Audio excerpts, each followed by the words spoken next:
Hello, sir. Yes. I have a small question regarding this policy rate. In the central bank site, it mentioned as a consequence, the main monetary policy instruments are currently used are policy interest rates and policy interest rate corridor. So, what is that policy interest rate?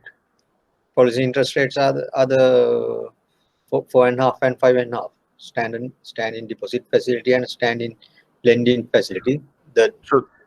So the band is the corridor. So okay, that is what it's mentioning, no? In that. Yes. Okay, thank you very much. Okay, sir.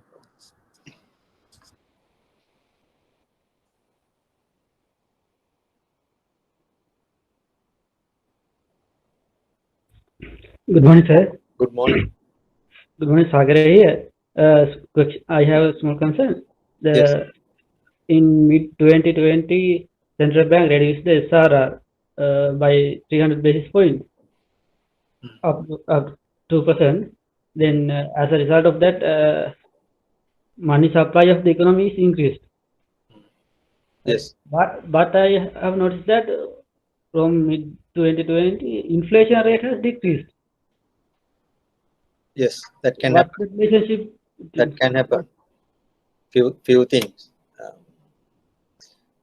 One thing is there will be a time lag. Even though we increase money supply today, there's a process in between the transmission. We call the monetary policy transmission mechanism and the lag. So there will be a lag. And on the other hand, given the economic condition, there may not be a demand. So therefore, that can happen. But in the long run, we should expect some inflation. Thank you, sir. If it is if the money supply is even though increased, so now the inflation is low, and that means demand is demand is low, and there's no economic growth. If the money supply is just enough to boost that economy, there won't be high inflation. But if it is too much, then there will be inflation. Thank you.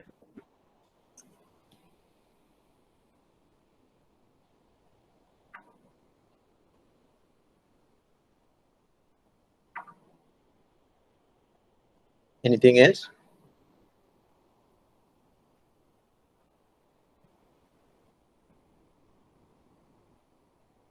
So with that, the last question, you might realize that there's something that we don't discuss here. All these are related to economics as well. So better you have some basic understanding about economic concepts as well.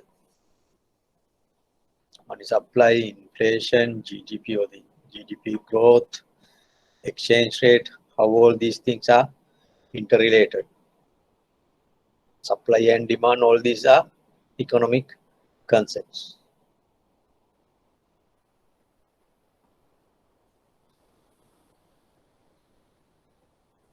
Okay. Then shall I start the new topic?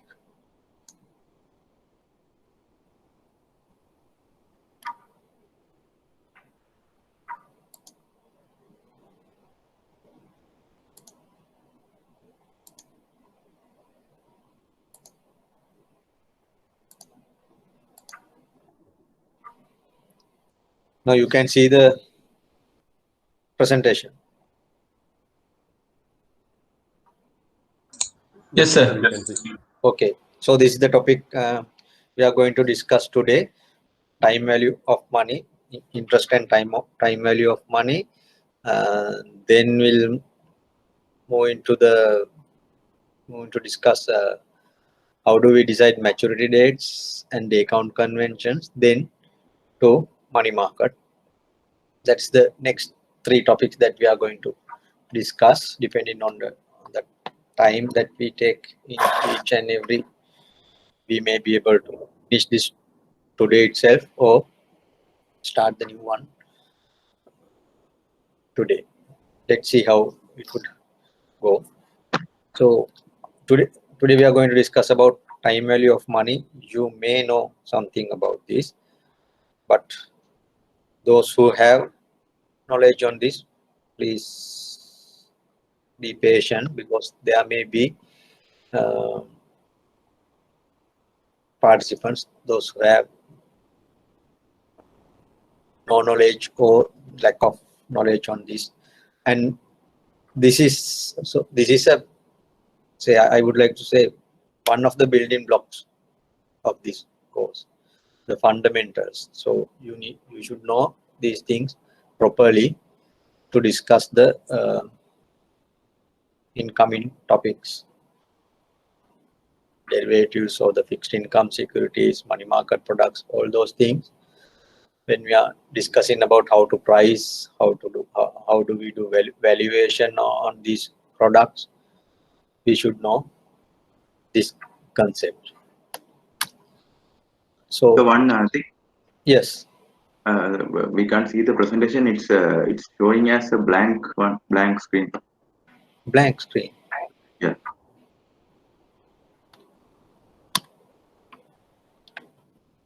Now Now also can't. Yeah.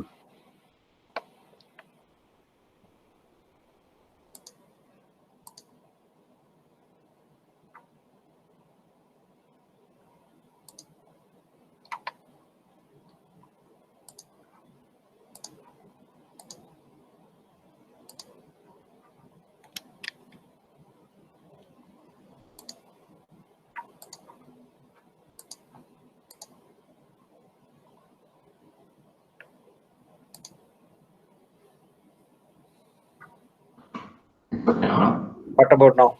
Can you see? Oh, it's okay. Yeah, Now we can it's okay. Yeah. Let's check whether it's moving. Yeah, slides advanced. Yeah, you can see that. Okay, this is the topic, and these are the things we are going to discuss. What is interest rate? Then how do we calculate simple interest, compound interest, and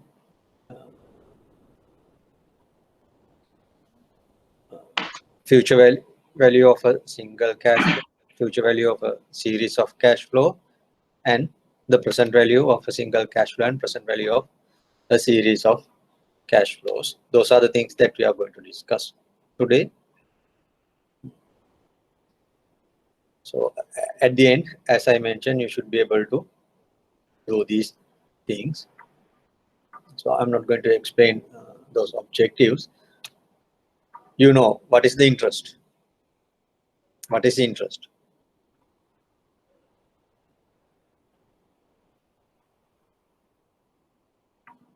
You can give different explanation. So basically, interest is price of money. I would like to say price of money. Whether you keep money, whether you give it to someone else as a lending, or you borrow money from someone, you pay interest or you receive interest. So that is the cost of money. So basically, we can say it's the cost of borrowing, or you can say cost of capital. Either way.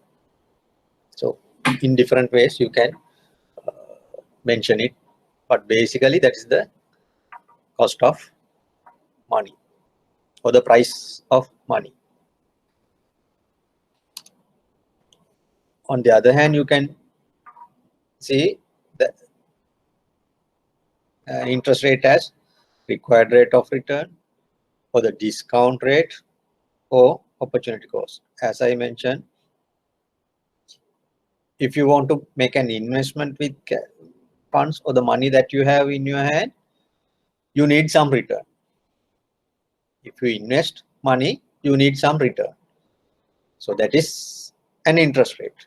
So we can say interest rate is a required rate of return.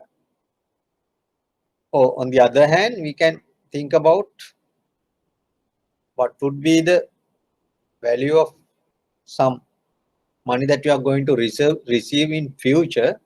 What is the value of that money as at today?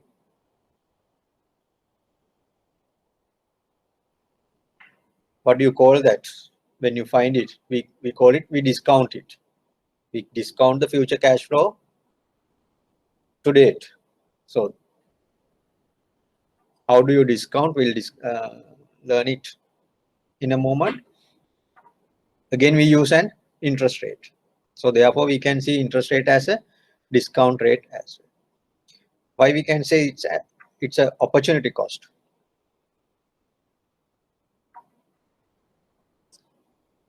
If you just keep money in your hand,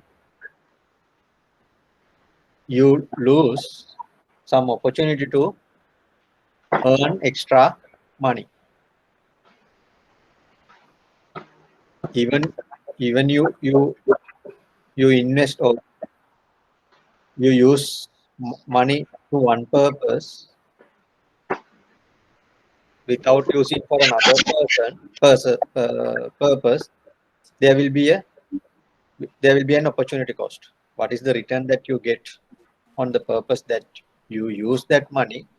Or there may be another better opportunity to use it in somewhere else. So therefore, whether you keep it idle, whether you keep it idle or you use it for some other purpose, there will be a opportunity cost. So therefore, we can say, or we can see interest rates as required rate of return or discount rate or opportunity cost. In all these things, what we do, we relate cash flows in two different time frames. You invest today, you get some money in 1 year's time. What is the relationship between those two cash flows? You invest money today, you get something in 1 year's time. What is the relationship? That is represented through the interest rate or your required rate of return. So on the other hand, you know that you are going to get some money after 5 years time, say 10 million in 5 years time. You want to compare it with some amount as at today. What do? You discount it back to today to find out what is the value of that 10 million rupees that you are going to receive after 5 years time. What is the value of that amount as at today? Discount. So to do that discount, again we use the interest rates. Cash flows in two different times. We are comparing or establishing relationship. That relationship reflects through the interest rates. Opportunity cost also the same. So this is what I explained. How do we decide the interest rate? Interest rate, though we see it as a single figure, if I ask what is the 5-year interest rate today, what is your answer? What is 5-year interest rate?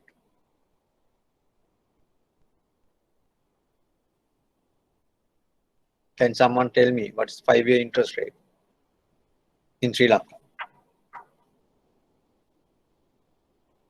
No need to be the exact figure, just rough figure. Give me some idea.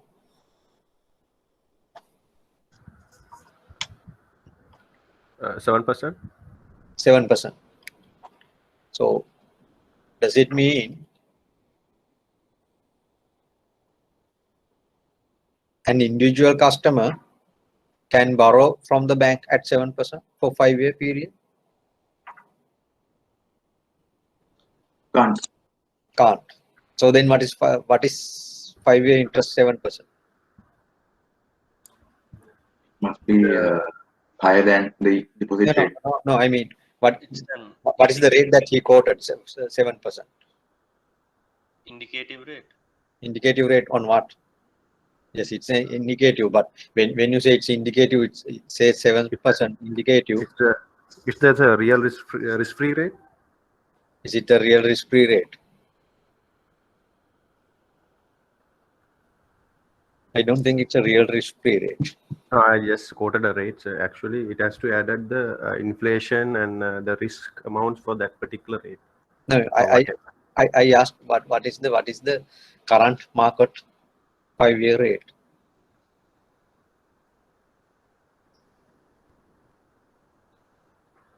So 5-year interest rate is it a single figure, or can there be different interest rates even for 5-year period? So based on the default risk, can it differ? Yes, that can. No? Yeah. What's the rate that you lend money to the government? It may be the 7% or close to that. But if you lend it to to a corporate client, it would be higher than 7%. But if it is a personal loan, it may be much higher than that. But if it is a mortgage loan, it may be somewhere in between personal loan and the loan to a corporate, isn't it? Yes, sir. Yeah. So even for a single period, we don't have a single interest rate. Not only that, even for different time periods, we have different interest rates. Why? Interest is we can consider it as a sum of several components. Those are the things that I have listed here. The basic is the real risk-free rate. And we add some premiums depending on the risks that we take. Inflation premium, that because of the inflation, default risk premium, just to compensate the risk of the borrower that he may default, that he or that institute may default on the borrowing. Liquidity premium, you may forego your liquidity, and in any case, whether you can liquidate your investment, what is the cost of that, and that for the maturity period, for how long you are going to keep these things. So therefore, as shown at the end, this equation, when we just say interest rate, it is a nominal figure, nominal interest rate. It is a sum of different components. Depending on the situation or the borrower and the time frame, some of these components may not be applicable, but some of these components will be applicable. So we'll see how it goes. First, we'll try to identify what are those premiums and the basic. What's the base? This real risk-free rate. What is the real risk-free rate?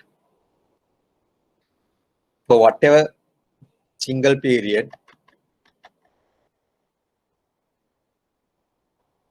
say 1 year. If it is a single period, we consider 1 year period as a single period. Real risk-free rate is, we assume there's no inflation. So that's why we call it real. No inflation. So then it is the real return that we need. So we assume no inflation and no default risk. Nothing. So we don't expect anything. So that is we call real risk-free rate. This is only the time preference of individuals for current versus future real consumption. If you want to consume, so what do you do by lending cash to someone? You postpone your consumption today to the future, isn't it? If you have cash today, you can spend it and buy goods and services and consume. But without doing that, what do? You postpone that for a future time period. What is the real cost of it? If there's no inflation, and assuming the borrower will give it back for 100% sure. So that is the time preference of consumption. Again, you might see again some economics. So basically this is also some economics. So utility theory and things like that are related to this. So basically just get a basic understanding. When we say real risk-free rate, there's no default risk, there's no inflation. Clear? Then for the real risk, but in reality we know that there will be an inflation. There will be an inflation. For 100 rupees, what is the goods or services you can buy today? After 1 year's time, you won't be able to buy the same amount of goods and services. Prices will increase. So that is inflation. Is it? Okay. What is inflation? Before we go into this, what is inflation rate? Someone mentioned that yeah, inflation has gone down. What is the inflation rate?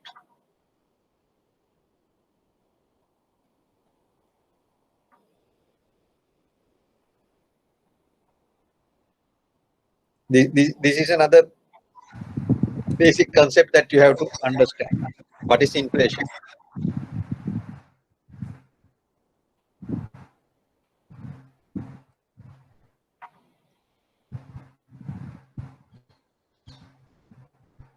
Can someone explain what is inflation?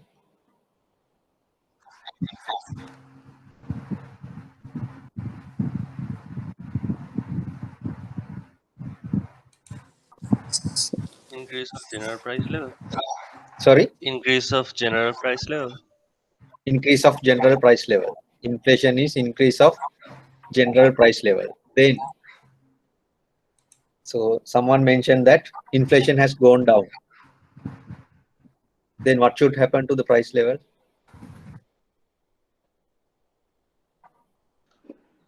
Price levels will come down. Price level should come down. If the inflation is low and inflation is the increasing of general price level, then the price level should have come down. Has it happened? No. No. So that's the problem we have in Sri Lanka. What is the problem?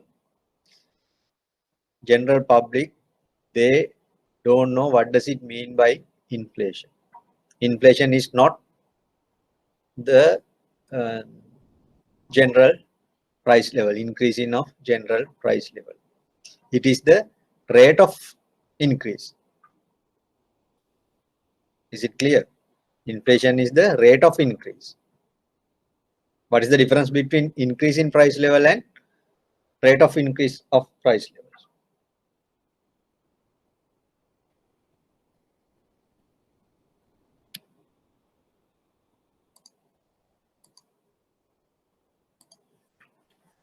You can see the board. Yes. Yes. Say for simplicity, to make it simple, price of one good is 100, whatever the good today.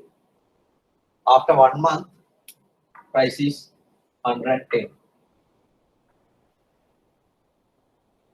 As the price increase,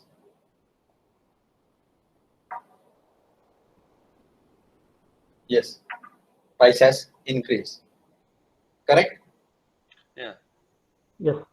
Okay. What is the increase?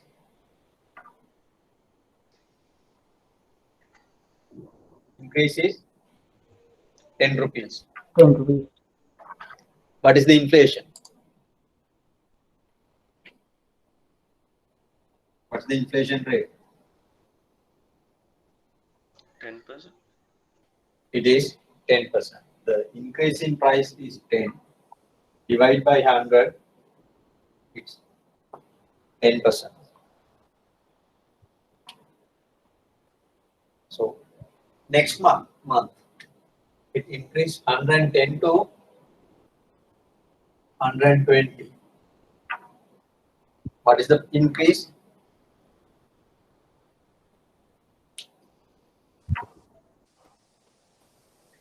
What's the increase in prices? 10 rupees. 10 rupees. What's the inflation rate?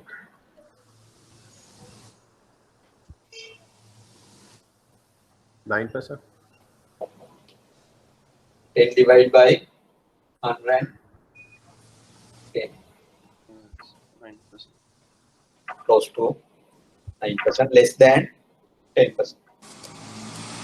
So what has happened? Prices increase. Prices increase, but inflation decrease. Clear?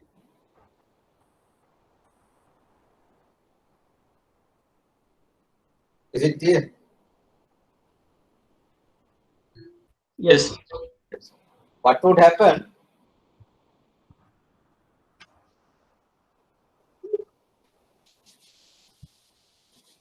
So that's why people are saying, authorities say that inflation has decreased, but we never experience it.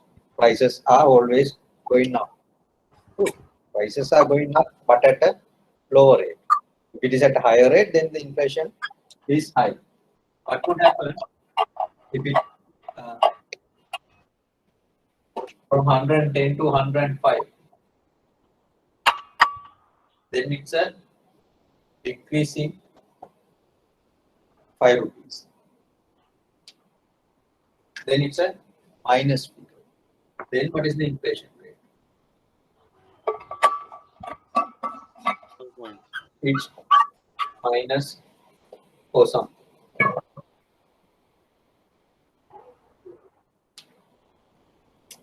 When it is minus, if the inflation is minus, only prices are going down. What do you call this? Deflation. Deflation. Here,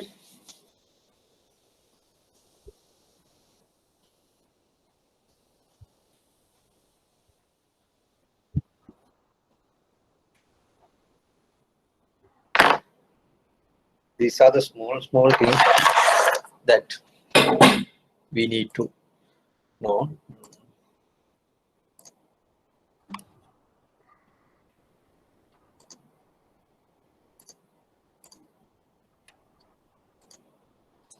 So that is inflation. So when the inflation is positive, what would happen? Our cost of living increases, or price level increase at a, it's increasing. When the inflation is there, price level increases. Inflation is the rate of price increase.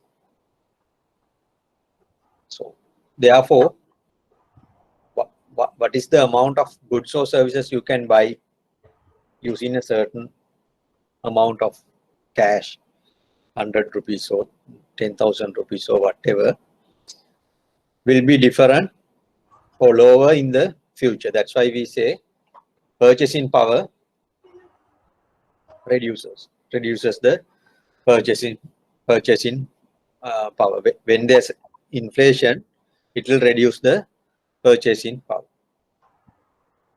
So once we accounted for that, then the interest rate, we call it as the nominal risk-free interest rates. We just consider the risk-free rate and the nominal risk-free, and the inflation.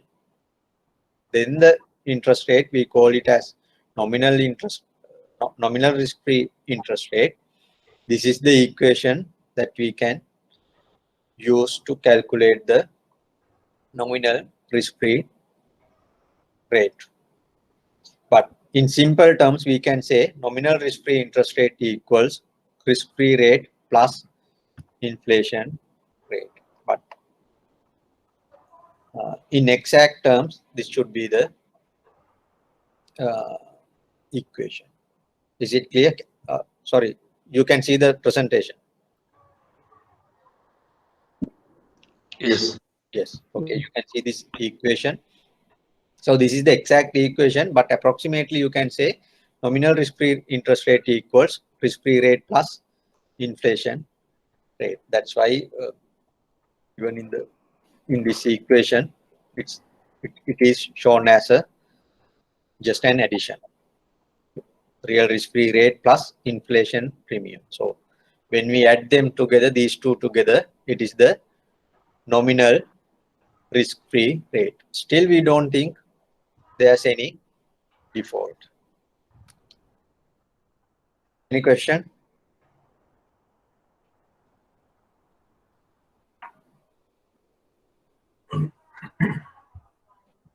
Okay. So then we consider the default.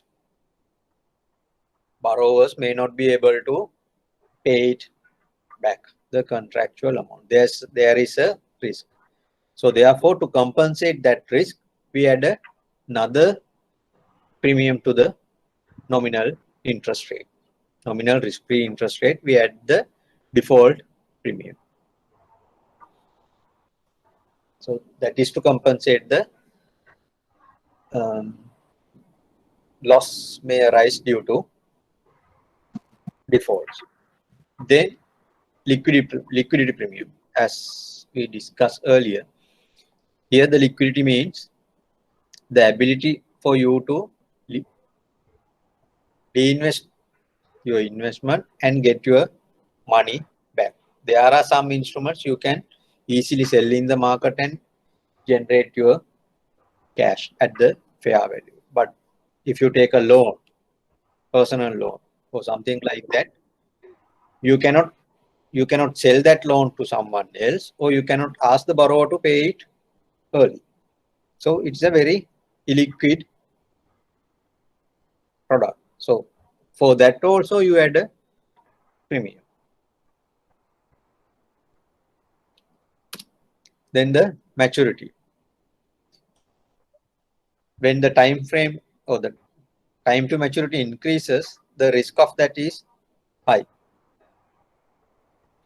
If the interest rate changes during that time, your opportunity cost will be different.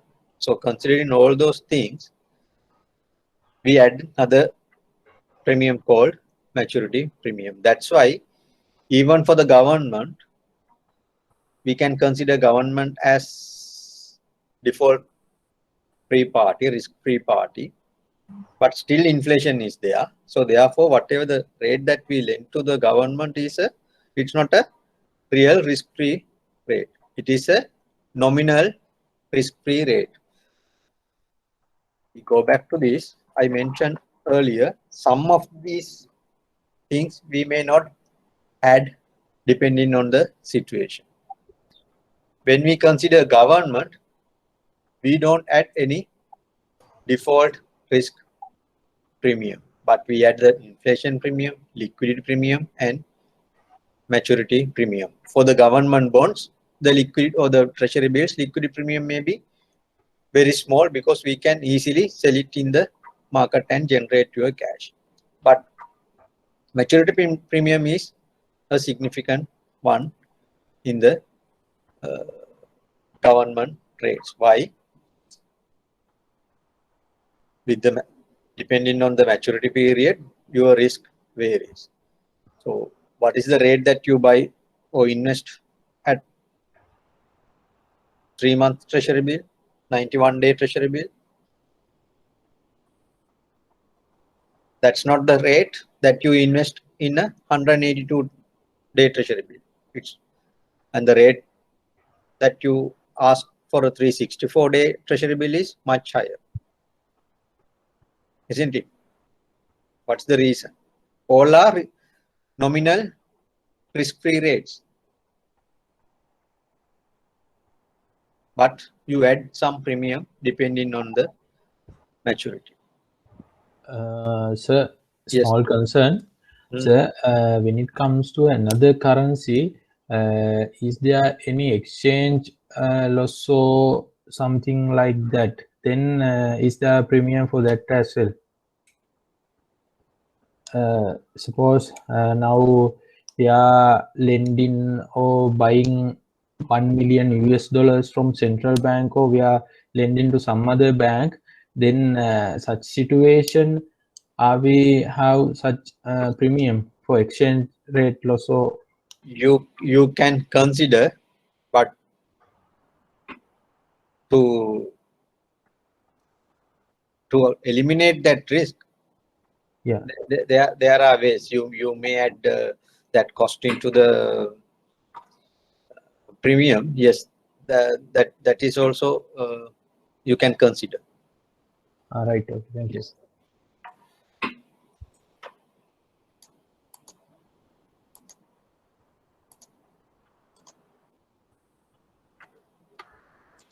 Any other questions? This is about interest rate, the basic. So beyond that, this point, I am not going to discuss about different components of interest rate. I just take the interest rate figure as it is, but you should know how this interest rate is derived, or what are the components behind it, what is the meaning of that. So is there any question so far?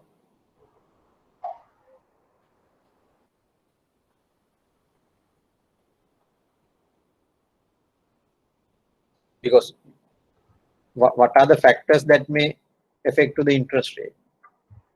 You should have some knowledge on that, because in a treasury we always think about forward. What would be the interest rate in 6 months, 1 year's time, 2 years time, or something like that. So if inflation is high, interest rate should go up, because the inflation premium you add.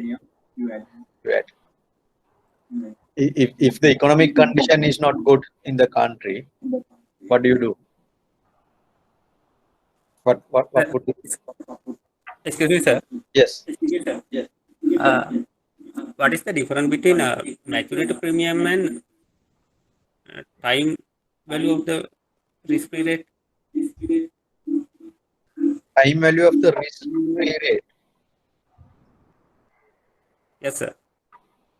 What do you call? What do you mean by time value of risk-free rate? You said that. This one. It is the. Say. Yes, sir. What you need without inflation, without default or anything, what is the compensation you need for the foregone real consumption?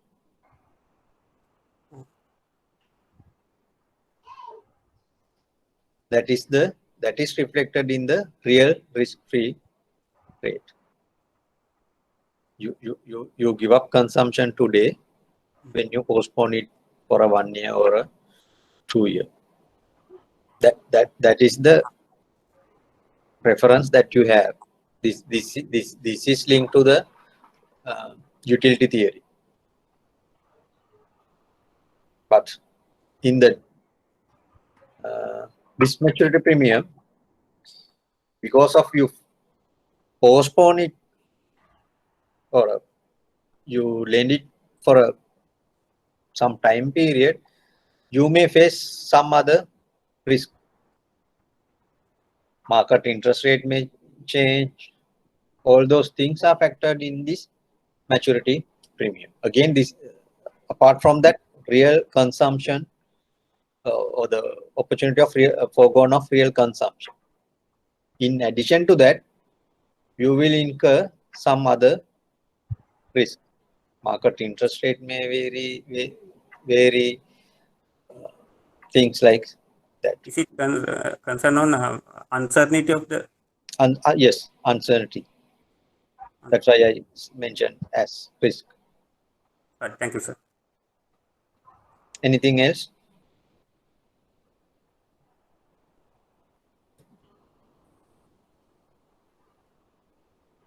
So what I was telling you, depending on the situation, you should be able to identify what would happen to the interest rate. As I mentioned, if you see inflation is going up, interest rate should Go up. go up. If you think economies are not going, not doing well, what do you expect? The one question, one doubt. Yes. This rate calculation is clear, but can you explain once how to calculate the inflation premium? Because this equation is not clear actually. Inflation premium. Yes.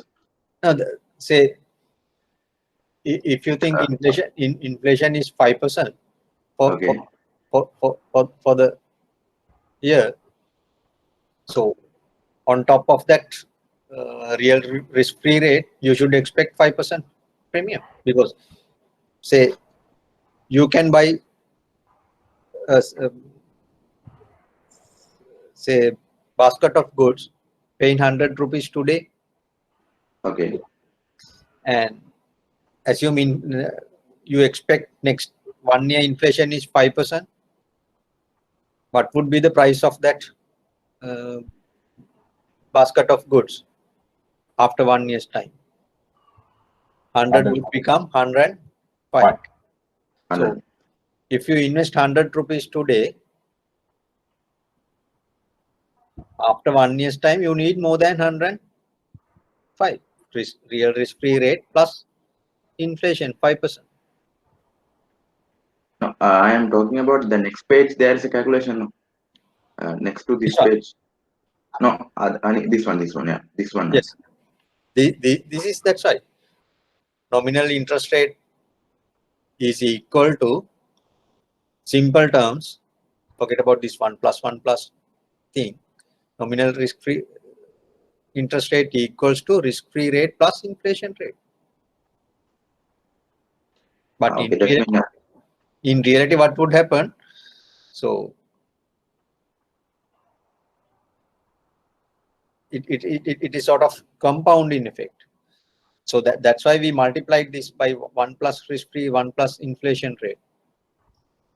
Because say today 100, after 1 year 105, don't you need some return on the price increase due to inflation rate? You need some return on that as well. So compounding effects there. So that's why we use without saying nominal risk-free rate rate equal risk-free rate plus inflation rate. To get the real figure, we need this 1 plus part here. Is nominal risk-free interest rate is equal to inflation premium? Is it equal? No, nominal risk-free rate is the risk-free rate plus inflation rate. Oh. Okay. But Mr. Nishanta, in Sri Lankan context in present days, that we can't see any adjustment to the inflation rate in our deposit rates, no? Sometimes there may be negative. Yes. Negative real rates. Yes. Because nowadays inflation is. Yes. Yes.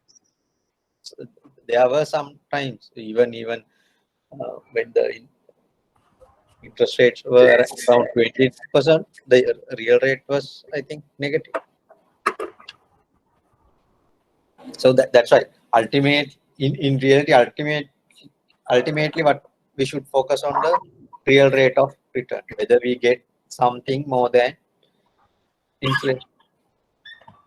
So if I explain nominal rate, nominal risk-free rate,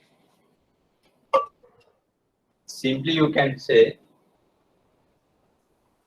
here risk-free rate plus inflation. This is not, this is an approximation. But if you need exactly, then we have to do this.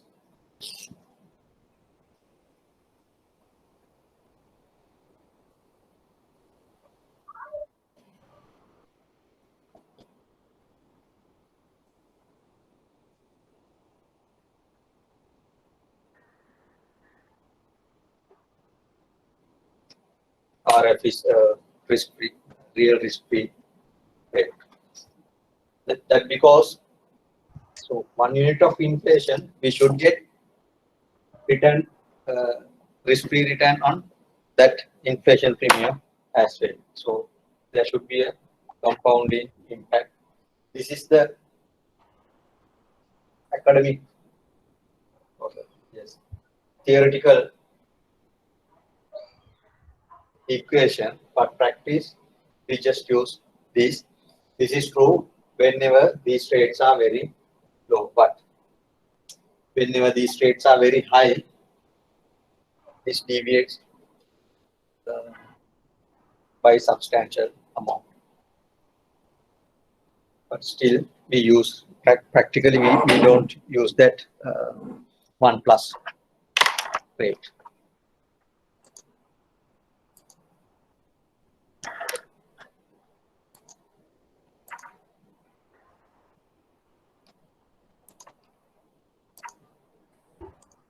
Any other question? That maturity premium is directly linked to the time value of money, or? No, time. No. Whole interest rate is linked to the time value of money. Maturity premium.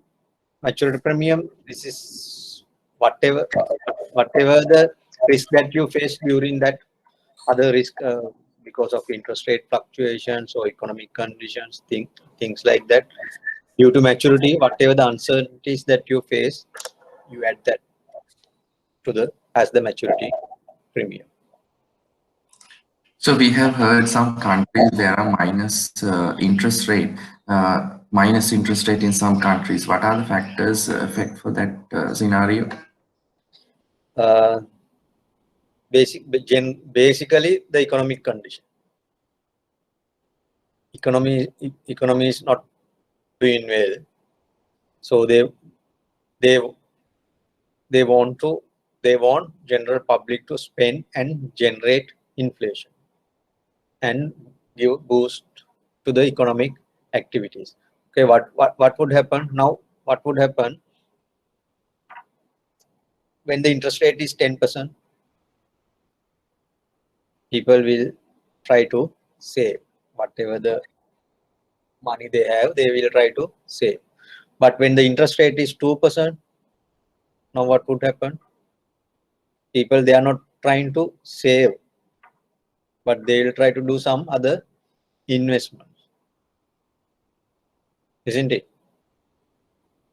Then what would happen when the interest rate is negative? That means you want to make a deposit, you place the deposit and you pay money for that. What would happen? Nobody wants to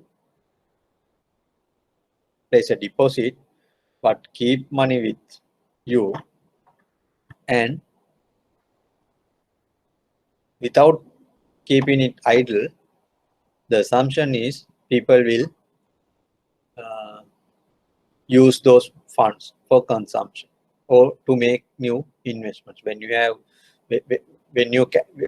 when you can borrow money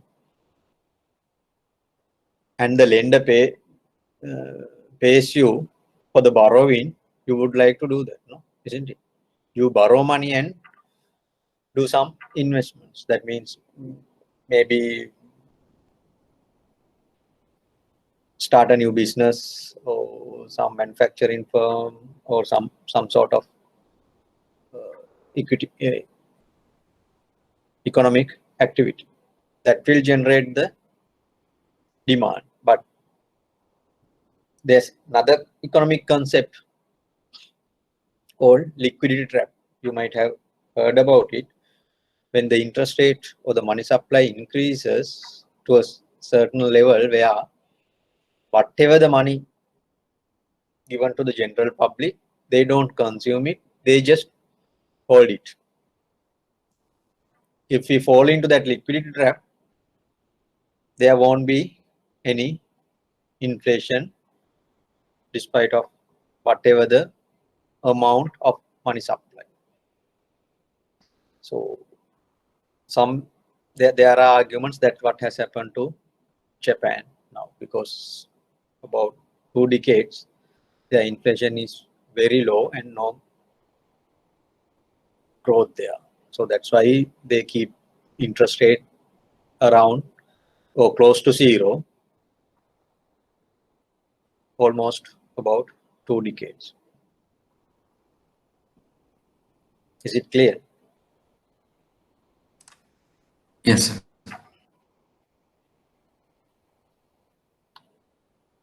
Okay. Shall we move into this?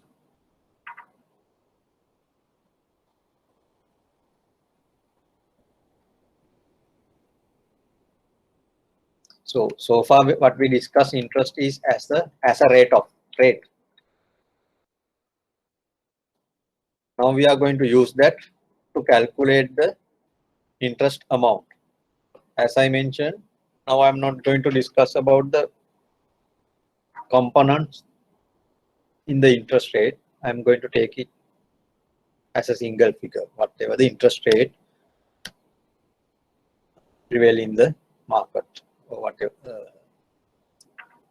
given interest rate. We assume interest rate is given. If it is says 5%, yes, it is 5% for whatever reason. It will reflect all these inflation premium, default premium, and maturity premium. Everything will be there. So simple interest. Is it the first time that you see this simple interest? No, shouldn't be. When did you learn to calculate simple interest for the first time in your life? Can anyone remember?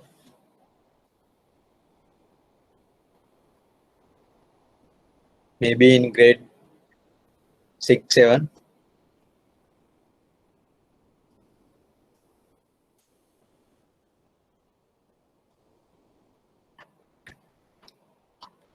Is it? Have you learned simple interest in your school?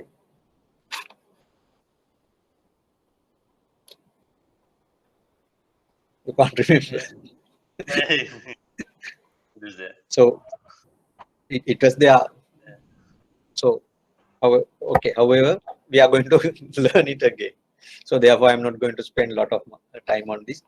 So simple interest. How do we calculate the simple interest? To calculate simple interest, we need 3 things. One is principal. That is, what is the amount we borrow or lend? The capital amount we borrow or lend. We call it principal. Then the interest rate. What is the interest rate? The third one is the time period. So for how long that we are borrowing or lending. Then the interest amount is equal to principal amount into interest rate into time period. But there are few things that you have to remember. When we say interest rate 5%, what should be the figure that you should put it here? It should be in the decimal form. That's why we use 5/100. So in this equation, I have not used divide by 100.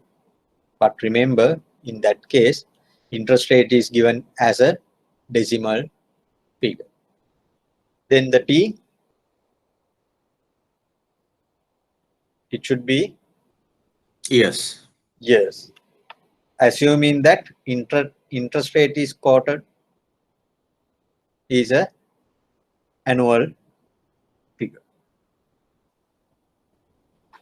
Okay, so it's clear and you have done that. We'll see. Can you do this? If you invest 10,000, 4% annually for 1 year, what is the interest earned?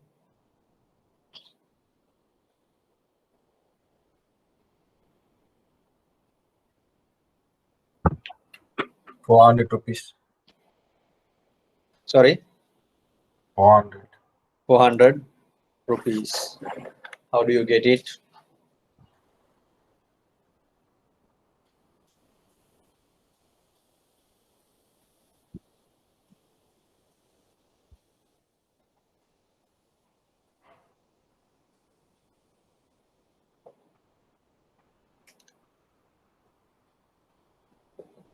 Interest amount equals, can you see? Yes, sir. Hey, it's not clear, it's blurred. Good and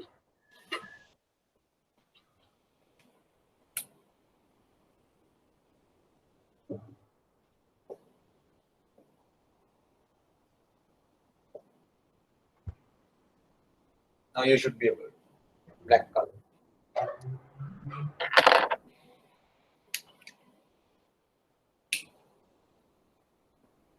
Interest amount equals to P into R into T. In this example, P is given as 10,000. R is 4%. Remember to do this. It is given as a percentage. So you have to divide it by 100 for a 1 year period. So the answer is 400.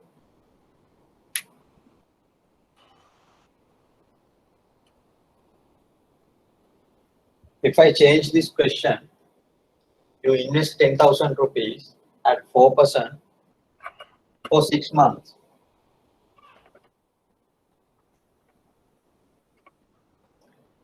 How do you do the calculation?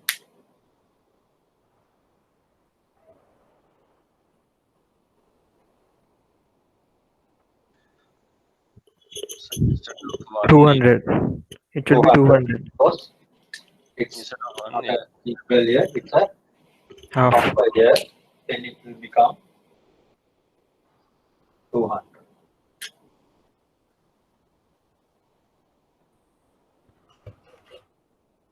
If I say it's for 5 years,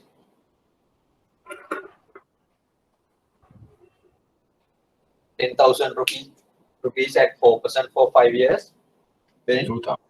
instead of 1, you multiply by 5, then it would be 2000. 2,000. So simple, but okay, for the time being, that's simple. But when we calculate interest for 6 months in the future, we may not use this equation as it is. We'll see.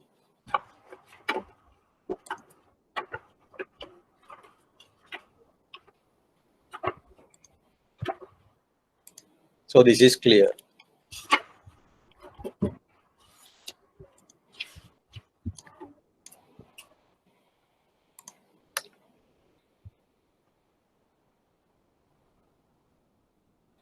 Then compounding. What is compounding?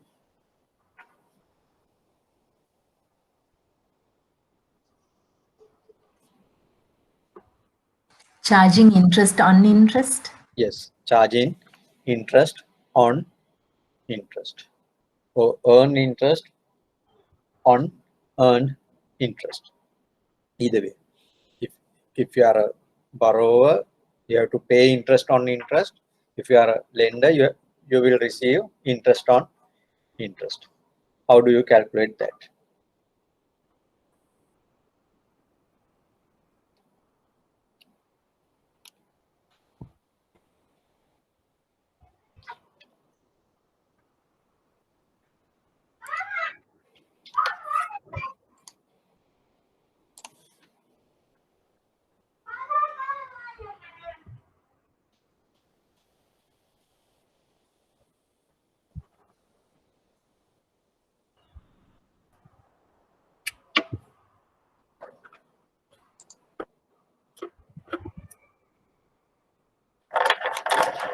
Okay, it is 10,000, 4% annually for 3 years.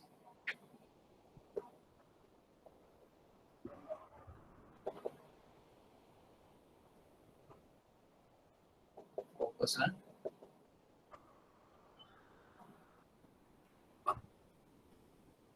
3 years. How do you calculate it?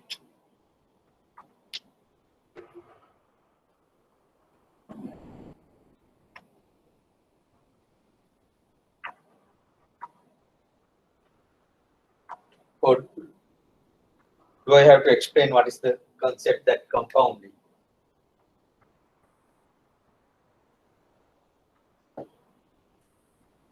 So it's like this. We draw a timeline. 1 year, 2 years, 3 years, and 4 years.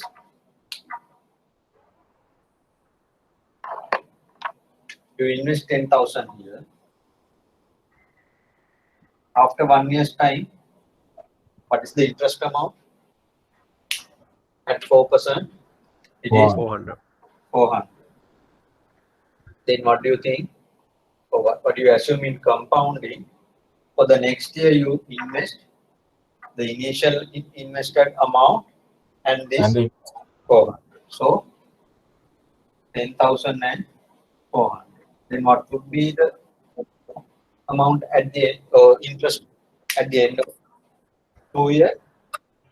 Now again we can calculate simple interest, 10,400 into 4% for a 1.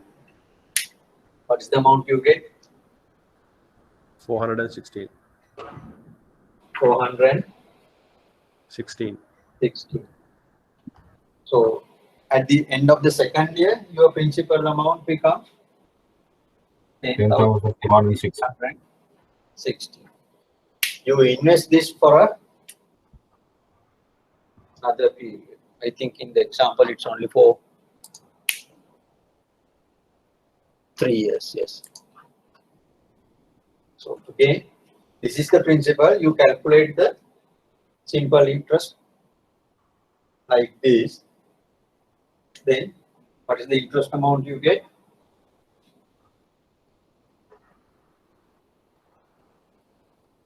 $433. 433, maybe approximately. Oh, there may be this. So whatever. Yeah, rounded. So at the end, you get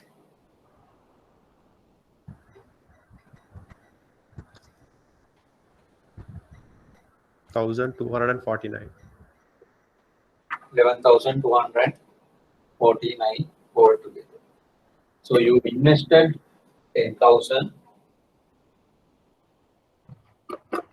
At the end, you get, with the principal, you get 11,249. Only interest component is 1,249. So that's the concept of compounding.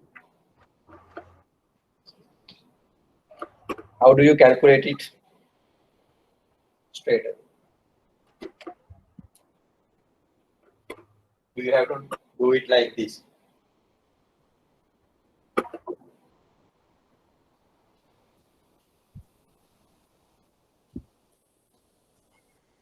Mr. Nishant, I'm sorry, that board, it looks not clear very much. Yes, the board is like a blurred one. Blood one, It's like a what blood. you write. It's not because of the paint. No, no, no. I It's think not it's because of the paint. visual. There's an issue in camera, I think. Camera. Okay.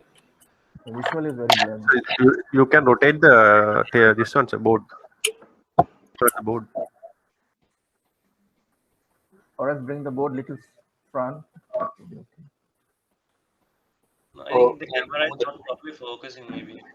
No, the board is okay. I think visual I think it's technical terms that's it. issue with the camera. Maybe it has. Yes, I move the camera. now was okay, but Can we What's use again, the sir? blue color? I think it's blue color is better. Blue color is better. Are you sure? Yes. No, No. sir, not visible. Not visible. No, black is. I think black is.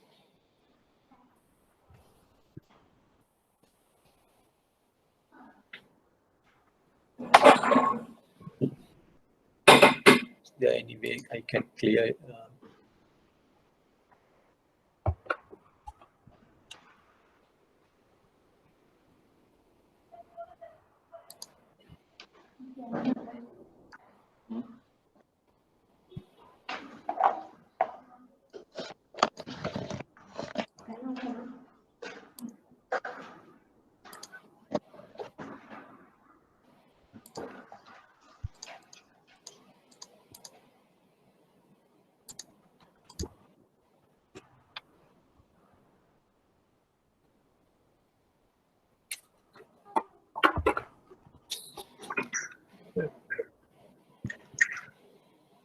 Is there any improvement?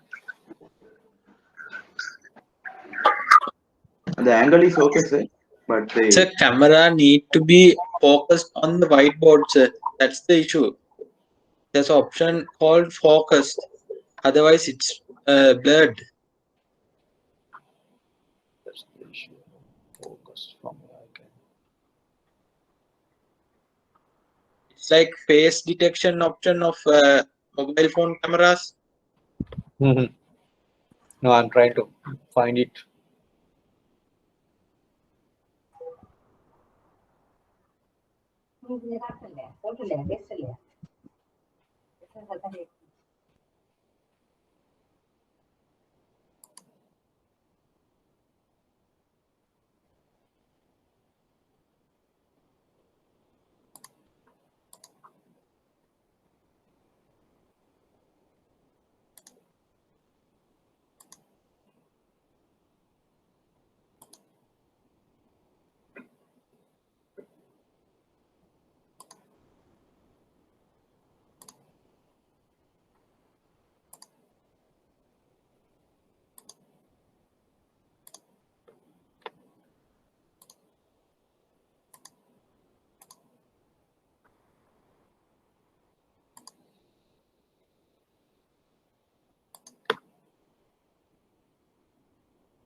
Is there any improvement?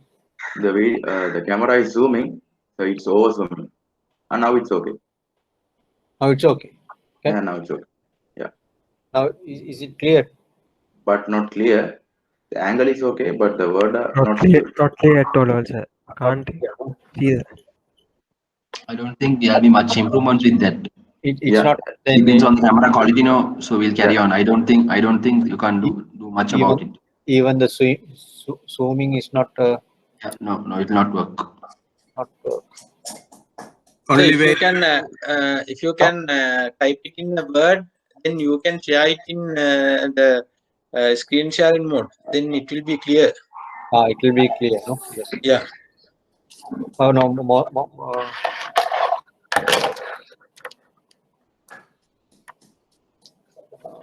So do you want me to do this calculation on a Word then, or I can do it on Excel as well? No, so we I can think Excel is proceed. better. Excel Yeah, is Excel is better. Yeah, Excel is better, sir. It is easy for you. I'll ask them to fix this.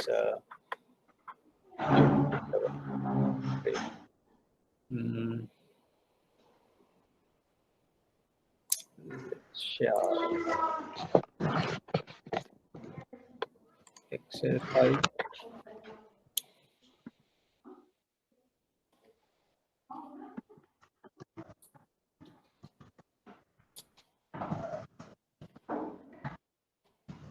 You can see the Excel now. Shall I? Yes, sir.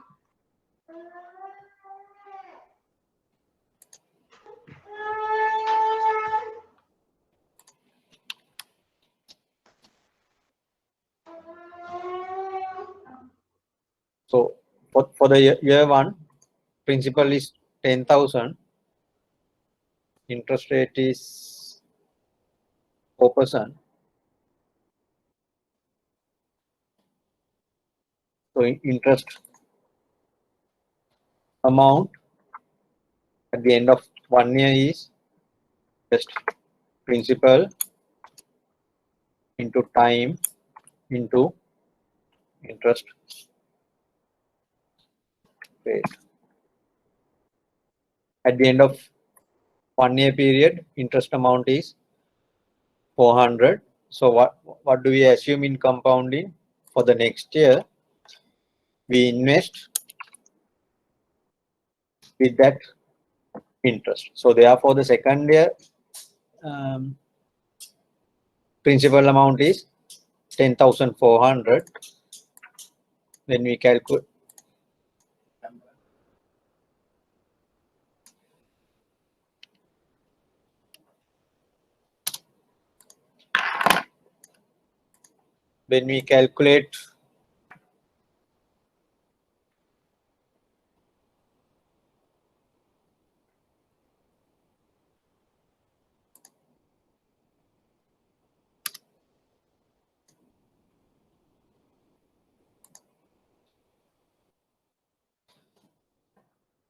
interest for the second year, this is simply again 10,000 into 4 over 100. I don't want to put time in because it's again only for 1 year. So for the second year, we earn interest 416 rupees. The principal is 10,400. For the third year, at the beginning of third year, principal is 10,400 plus 416. These two figures. So principal amount is 10,816. Again, interest is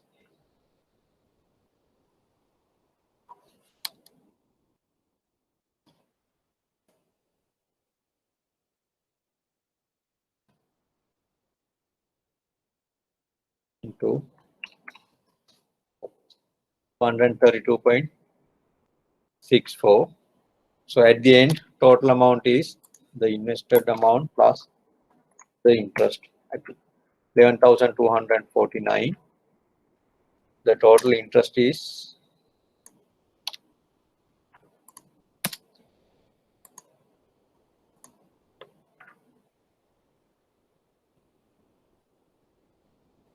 It's B4, not C4. it should be B4. No? 1,249.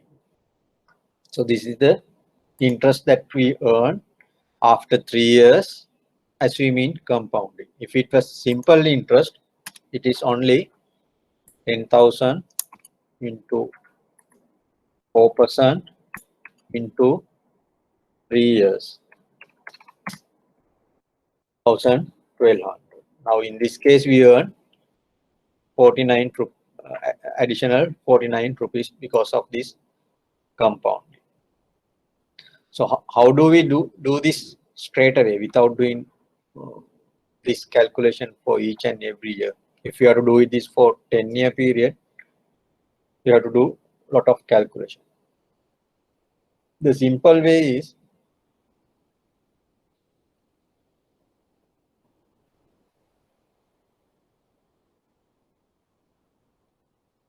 now I think I have to switch to PowerPoint.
There's a equation.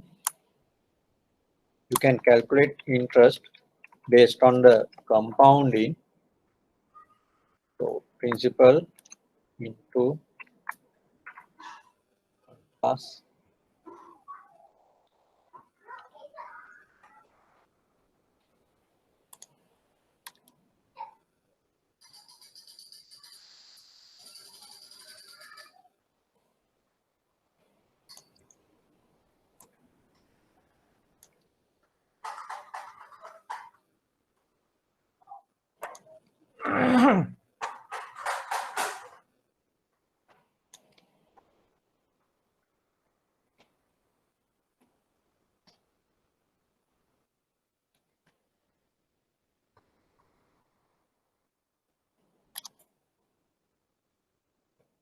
Can you see this equation?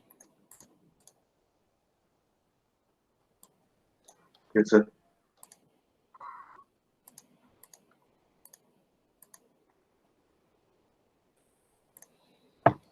So P is the principal amount, R is the interest rate, N is the number of years. Remember, in this case, N is the number of years. In future, you may learn slightly different equation. When we use this part, we'll get the total amount what you receive at the end. From that, you deduct again the principal, you get the interest amount only. If we put the numbers here, P is 10,000 and 1 plus R is 4%. Remember, you have to add it like this, and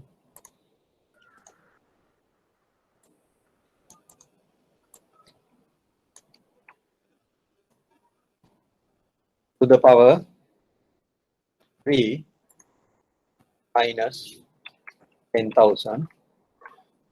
You should get the same answer, 1,240.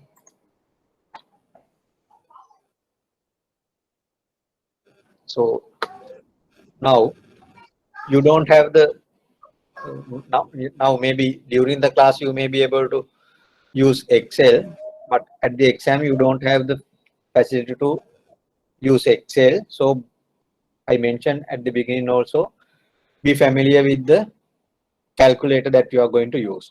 So try with your calculator how you should key in these numbers into the calculator and to get this figure.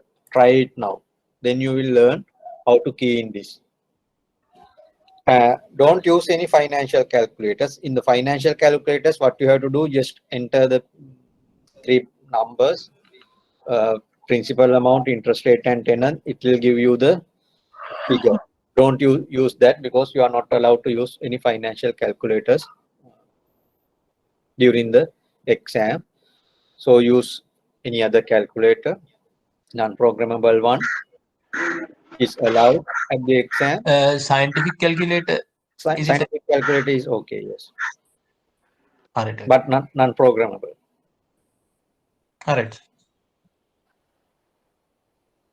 So try with the calculator and see whether you will get this answer. If not, the problem is the way that you key the numbers into the calculator.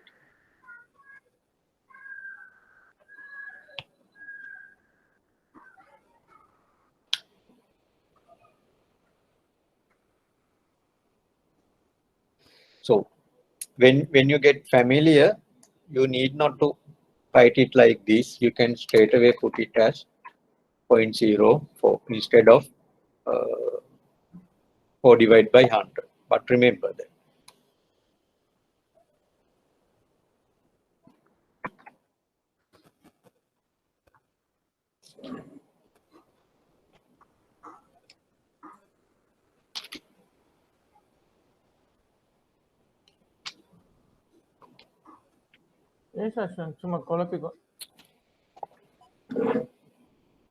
Is it clear?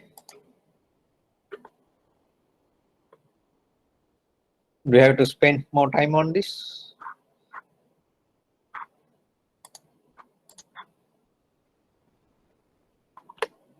Yes, sir. But for your information,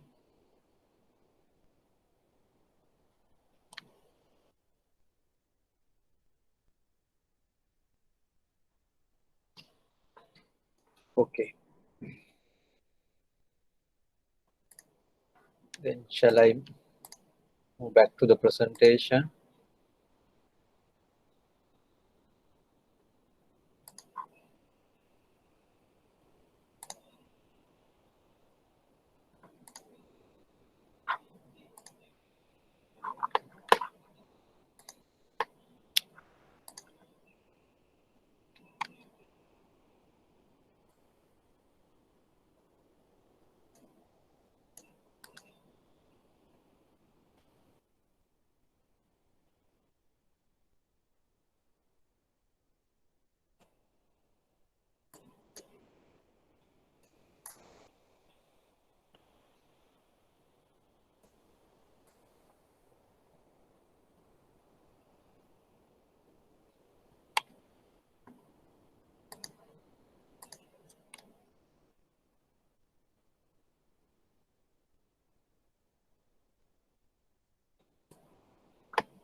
So this is the answer.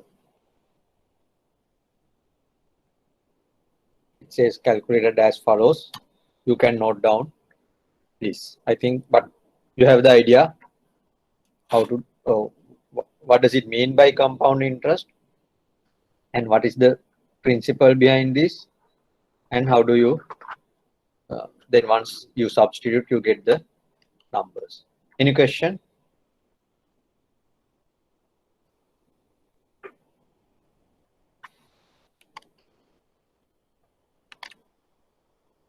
Any questions, please?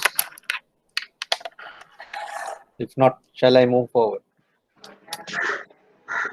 Okay, sir. Yeah. Then the thing is, now in the previous example, we use annual compounding. That means invest for more than 1 year and calculate the interest at the end of each year and add it onto the principal. That is annual compounding. But in reality, there may be different compounding periods. It may be 2 times a year. Oh, that means the compounding frequency may be less than 1 year period.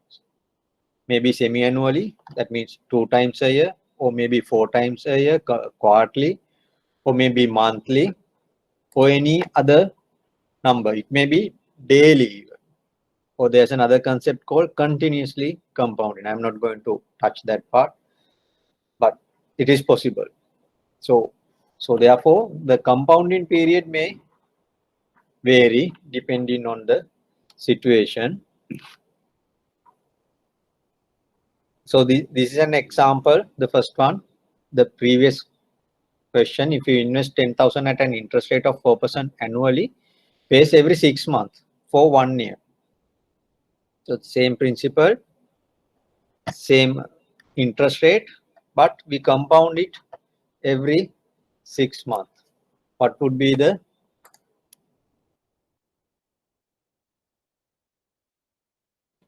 interest? In that case,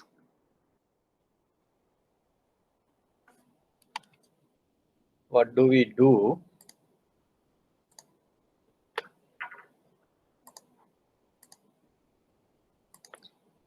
The interest rate, instead of R, we have to divide it by the compounding frequency. When the frequency is less than 2 years, we have to divide it by the frequency. So that means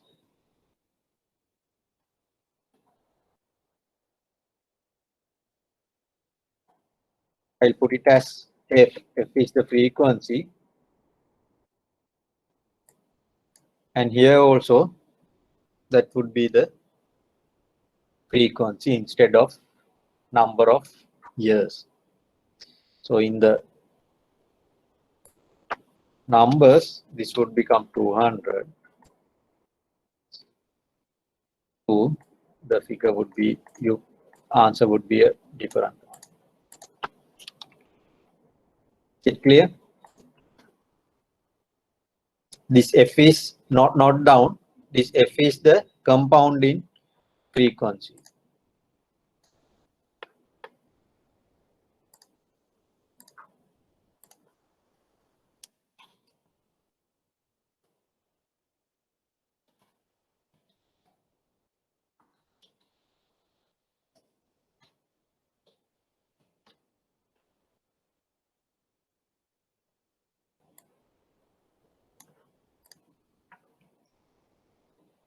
F is compounding frequency when it is less than 1 year compound. Sir, can you show it again? Yes.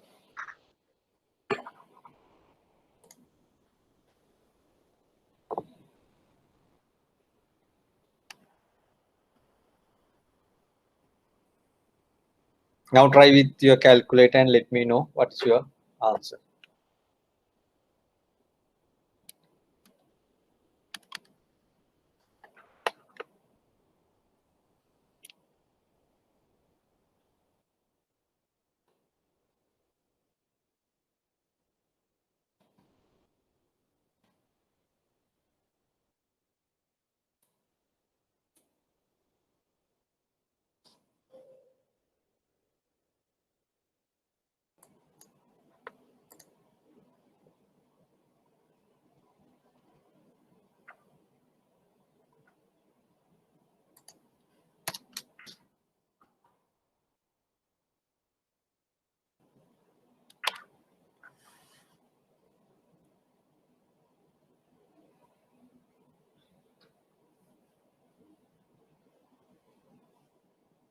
What's the answer? 1261.62. 1261.62. For how many years you did? That is for 3 years, sir. No, the question given here is just for 1 year. If we invest 10,000 at an interest rate of 4% annually, pays every 6 months for 1 year. It would be 1040.40. 1000. Just wait, sorry.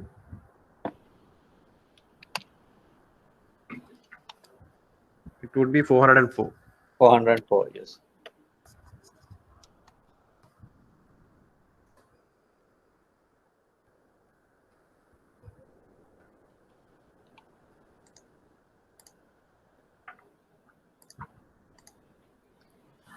So this should be the answer. Clear? Again, remember this equation is correct only for compounding for situations with compounding frequencies less than 1 year, and you calculate only for a 1 year period. But there may be situations compounding period is less than 1 year, but the total period would be more than 1 year, as someone has calculated for 3 years. That can happen. Clear? In that case, we have to do another adjustment here. I'll put n.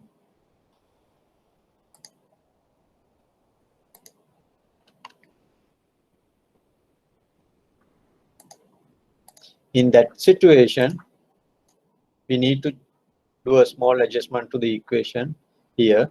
N is the number of years. So for more than 1 year period, but with a compounding frequency of less than 1 year.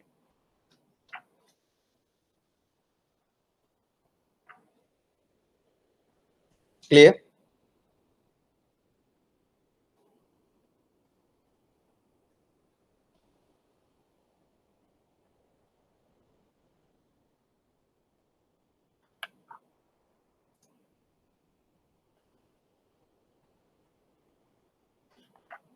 Is it clear, this equation? Sir, FE standing is for what, sir? Sorry? FE standing is for what? And Oh, F? compounding frequency. Okay, sir. Can't you see the presentation now? Can, sir, can. You can. Okay. F is compounding frequency, N is the number of years. So why we use a 200? No. This 200, this is because R is 4%. Okay. 4% divided by 2, that means 4 divided by 2, we have to divide it by 100 to get the, because 4 is as a percentage, we have to add, include it as a decimal figure. It is the result of this.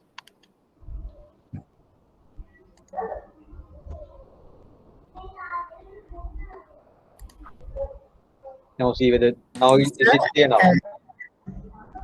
Sir, if the frequency is quarterly, then the dividing figure would be 400. Yes, if it is quarterly, this F becomes 4. If it is monthly, F becomes 12. If it is daily, F becomes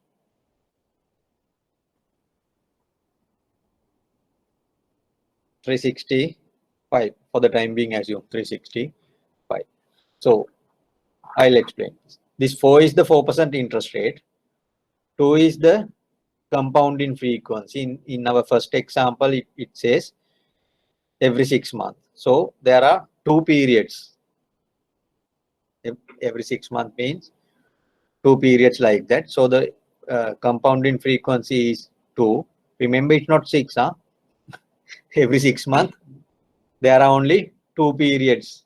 Such 2 periods in a year. So therefore, frequency is 2. This 100 there, just to make this 4% a decimal figure. Again, this 2 is for the frequency, because that question asked only for a 1 year. Indeed, this is again 1 into 2. So we get this figure. If you want to change the question and find out, if you invest at 4% with semi-annual compounding for 3 years, what would be the answer? So note it down. Same principle, 10,000 rupees at 4% with semi-annual compounding for 3 years. What is the interest that you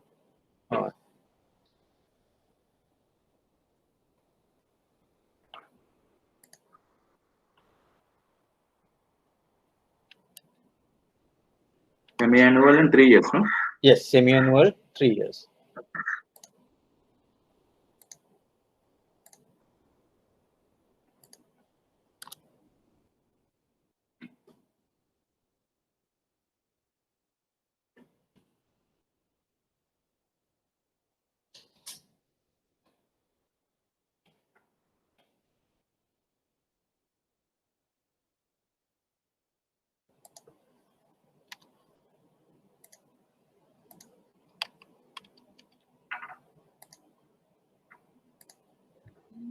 $612. 612.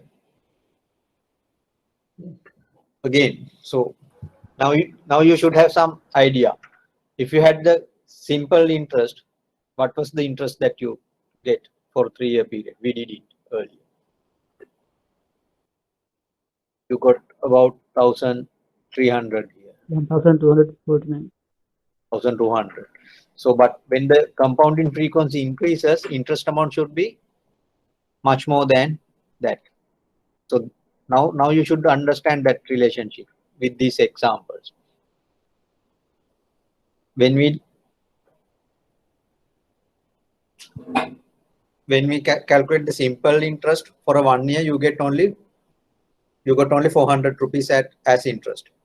But we did the same with semi-annual compounding. What is the interest amount you got? 404. That because you earn interest on the interest as well. So the interest income should be more than the simple interest income.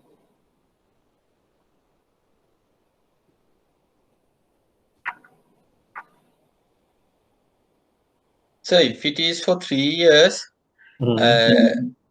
the interest payment period should be 6.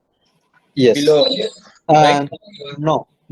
The frequency is 2. Frequency is how many 2 times per annum. year? 2 per annum. Yes. Right. Compounding frequency is per annum. Right. But you do that adjustment here in number of years into frequency 6. Got it? Yes, sir. Yes, sir. You during 3-year period you have 6 semi-annual periods. So that's why you have 6 here, 3 into 2. But here what you use, what is the interest for a single period? That's why we use R divided by F. F is the compounding frequency. If it is semi-annual, the one period is now semi-annual. What is the interest for a semi-annual period? It is the annual interest divided by 2. If it is quarterly, annual interest divided by 4. Then single period is quarter. Within 3 years, there would be 12 such periods. So then instead of 6 here, you will get 12 there if it is quarterly.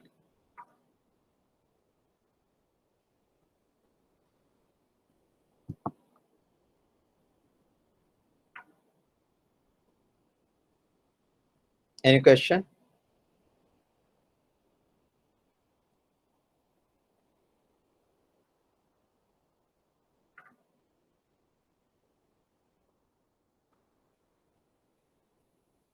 Did you get this answer?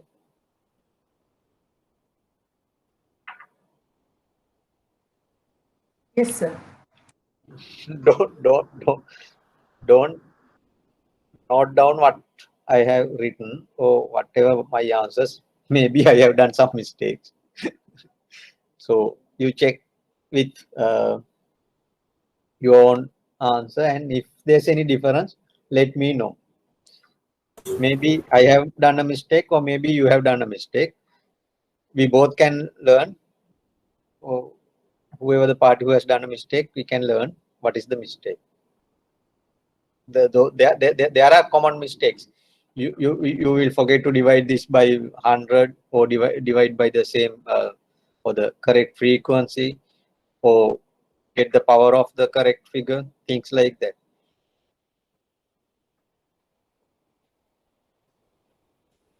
Okay, if I ask if it is quarterly payments, what would be the answer? Quarterly compounding. If it is quarterly compounding, For 3 years. for 3 years, yes. Multiply by 4 instead of 2.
Okay, few things. What is the compounding frequency in that case? If it is quarterly, compounding frequency is 4. 4. So you have, therefore you have to divide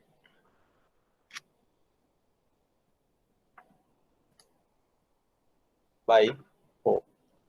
Earlier it was 2 because it was semi-annual. 3 years, this is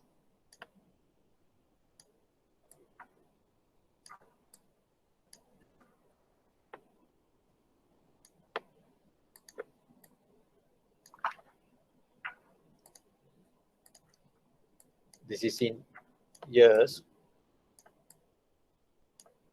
Since we are talking about 3-year period years, again this 4 is compounding frequency because partly compound.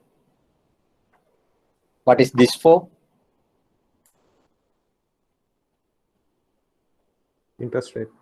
That's Annual interest rate. annual interest rate. So you may see the same numbers in 2 different places, but it may represent 2 different variables. Remember those. Huh? Is it clear? Yes. Everyone, if you have any doubts, sort it out now because we are going to use this, indeed, this part. So can you go through the this just once more? So this 4 multiplied by 100 and 4 multiplied by 3. So the difference there. Okay. Now what? Here the compounding frequency is 4 because we are going to compound it quarter.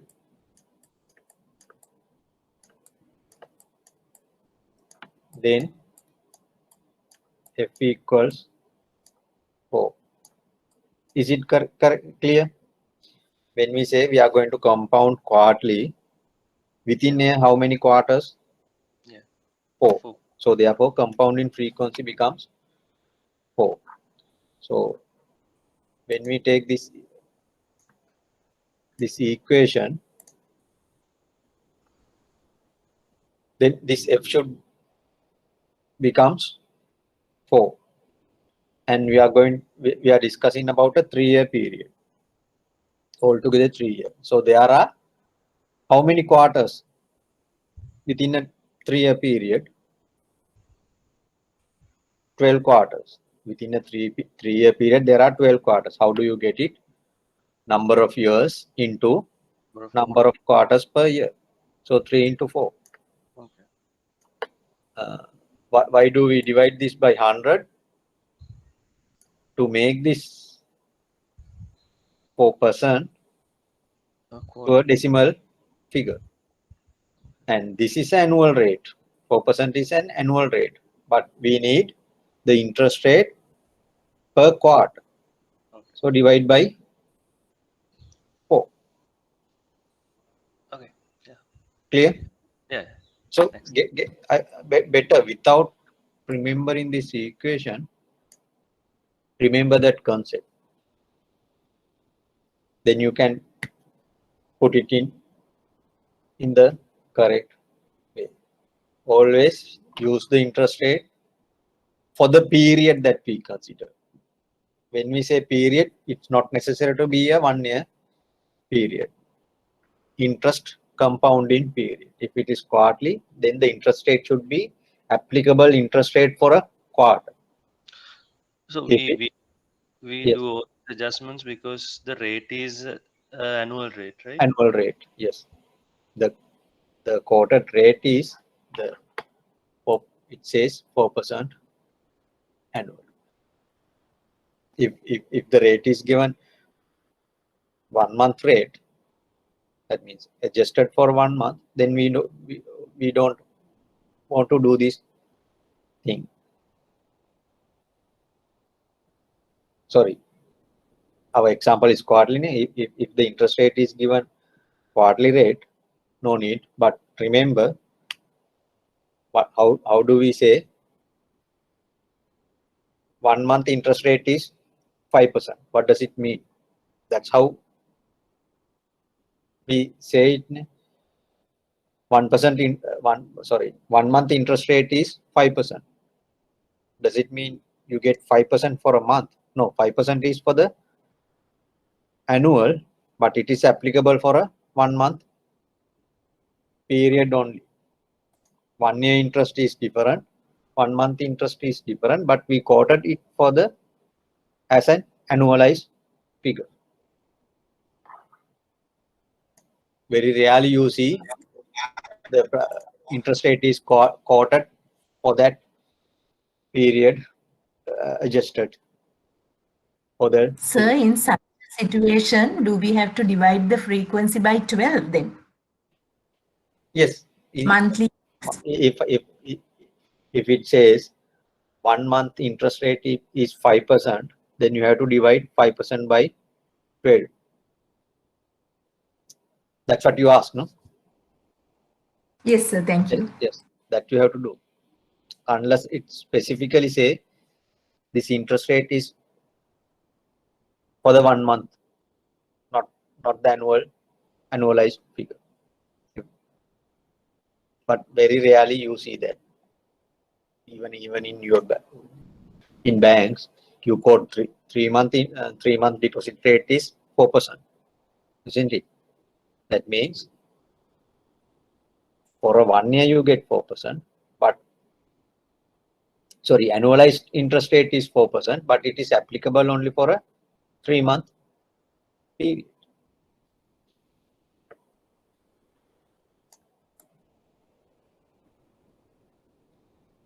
Any other question?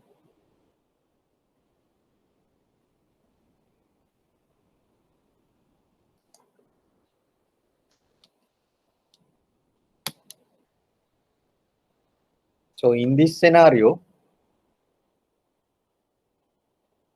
we have another concept called effective annual rate. In my very first example here, you invest 10,000 rupees, 4% annually, but compounded 6 months. What is the interest that you received? 404. Can you remember? The answer for this question is 404, isn't it?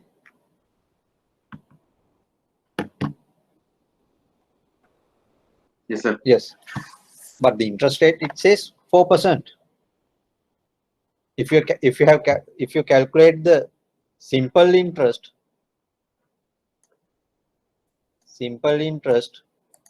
it is only 400. Now you get 404. So for a 1 year period, what is the effective rate? How do you calculate it? Forget about compounding.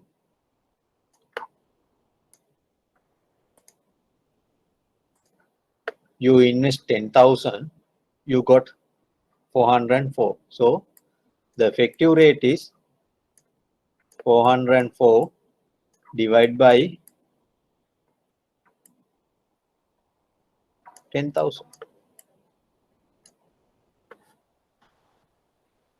Multiplied by 100, then you get 4.04%.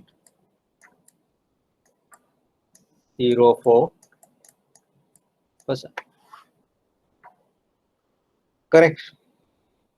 This is the meaning of effective annual rate. So how do you calculate it? You can use this equation. Sorry, here I have used different notation. Instead of F, I have used M here. M is the number of times per year that compounding frequency. This M is same as F earlier. And in the coming slides also, you may see M instead of F. So can we use both, sir? Either one, yes. I don't mind about the notation that you use. You should have the understanding. So you might remember this equation very well. But when you see the question, you don't know what is M, what is R. It won't help you. So when you see M or F or K or whatever letter here, you should know the meaning of it, isn't it? You should know these things. Otherwise, notation is just a notation, just a representation of something, but you should know what is the real meaning of it.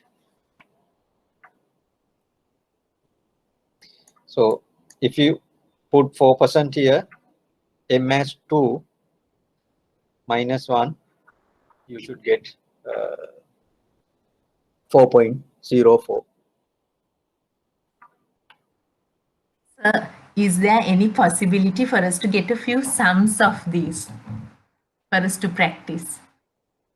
Yeah, yes. I'll give you a set of sample questions. You can do that. Or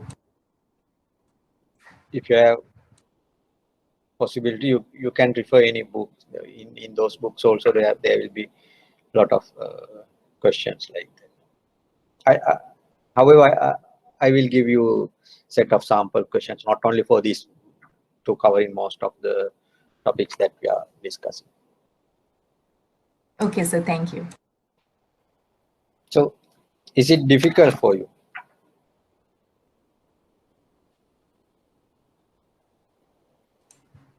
Not so, sir.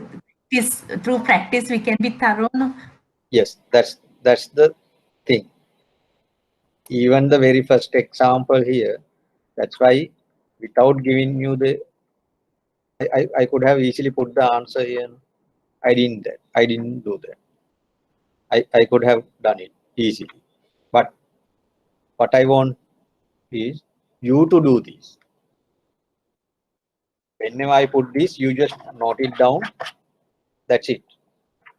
It won't register in your mind. You do these things, then you will know inside out. And my advice here is, whenever you do a sum like this, first thing, whatever the equation that in this example, this is the equation that you have to use. Whatever the equation, write it. First write the equation, then try to understand what are these terms. So if I am to do this properly, what I do, I just note down this. Then instead of plug in numbers, I will note down while reading the question. P is 10,000, R is 4%. Definitely I'll put this percentage mark. Otherwise I'll miss it. N is 3 for 3 years. N is 3. Write the equation, write these things, then substitute those into the equation. Say you write this, then you put numbers. You did something wrong. Instead of 4, you put 2 for whatever reason. So then I don't know why this has happened, especially when I mark in your papers. So now if you have written here these things, I can have some understanding, or at least I can give you some marks for the identification of the correct terms properly. Here the mistake is in substitution. So you mess up these two. Instead of 2 here or the 4 here, you write 3 here and 4 here. That can happen for whatever reason, but at least and you won't do this mistake if you have note this down properly. If you try to substitute figures straight away into the equation, then you could do this sort of mistakes. You will forget about to divide it by 100, things like that. So my advice is first write the equation. No need to define the terms. If you think you have enough time, you can do that. Otherwise, at least note it like note it down like this. Then it is clear for you as well. Yes. This 4% interest rate is common to all the 3 years. No, would there be instances where the interest rate also changes each year? Yes. In that case, you can't use this equation. Then you have to do it manually for each and every year. That can happen. Right. Yes. For the first year, interest rate is 4%. For the second year, interest rate is 5%. Likewise, there will be situations like this. But then you can't use equation as it is. You have to do, or you have to segregate the question into different parts and apply the equation accordingly with different interest rates. Okay. Any other question? So this table shows you. I think you can see the presentation. No? Can you see the presentation? Yes, sir. Yes, sir. Yes, Okay. sir, I can see. So this gives you an comparison. So when the frequency is annual, interest rate is 8%. If you invest 1 rupee, you get 1.08 at the end. This FE means the future value. Forget about it. What you get at the end, interest plus the principal. If you do compounding semi-annually, then RS over M is 4%. You get 1.0816. So you get 0.0016 additionally here. If it is quarterly, you get more than that. Monthly. So whenever the compounding frequency increases, the interest amount increases. You can see it. So that idea you should have. You should have that idea. With the compounding frequency, interest amount increases. Clear? Then the effective interest annual rate also increases. So how do you compare? Say you have an opportunity to invest at 4% semi-annually, compounded compounded for 1 year period. Or you have another opportunity. You can invest at 3.9% compounded quarterly.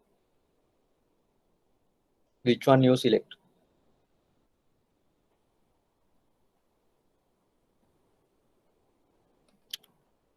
Oh, Quarterly. quarterly. Why? The effective rate is high. Effective rate is high. So to do that, you have to do the calculation. Use the equation and calculate use the effective and annual rate equation and see what would be the effective rate. Wherever you get the effective rate, high effective rate, you should invest in that. So I guess I mentioned semi-annual 4% and quarterly 3.9. So 3.9 would give you a higher, better, more than 4.04. Because in a quarterly, effective annual rate is 4.04. We did that calculation. When it is 3.9,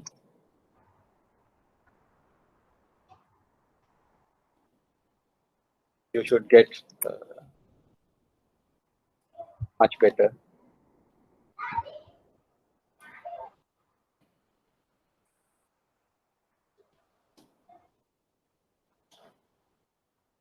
What is the effective annual rate if it is quarterly?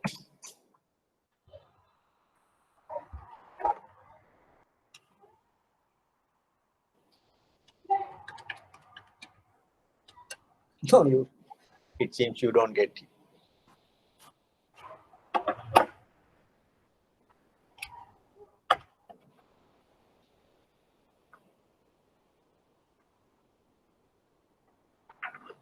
It's only 3.9574.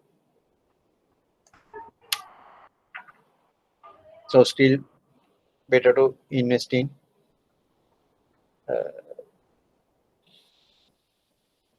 semi-annual period. It's not only the frequency, the interest rate also matters.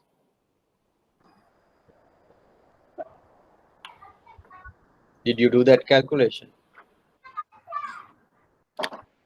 We can't see the presentations. No, I haven't done anything in the presentation. Yeah. You can do that by yourself. So 3.9 is the quoted rate quarterly. Then this is the effective annual rate. 1 plus rate divided by 400 to the power 4 minus 1. You get 0.039574. That means effective annual rate is 3.9574. It is lower than 4.04.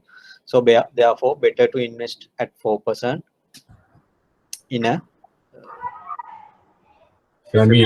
semi-annual period.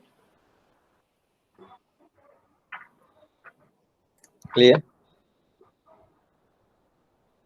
So we'll take a break here. Before we take a break, do you have any question? Now, how do you see the board now?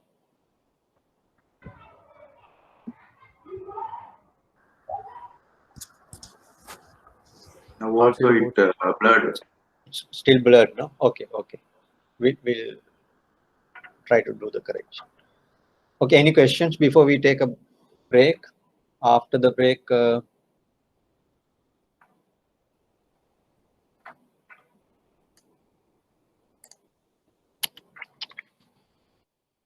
continue with the rest. Any questions? For the exam, do we getting the equations? No. Are we? No. So far, I haven't done that. You have to memorize them. Yes. You have to remember the equations. There will be a lot. But Yes, there will be not equations, but mostly almost same concepts applicable in different ways. Once you get the concept, it would not be that difficult task. Any other question? Sir,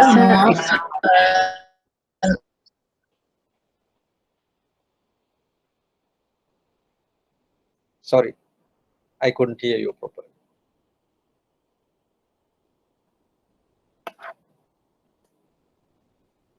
Are there more than one to try to speak?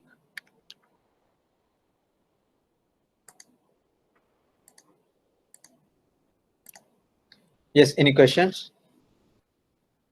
Sir, can you explain EAR again? It's a bit difficult to understand. EAR. EAR. Thank you.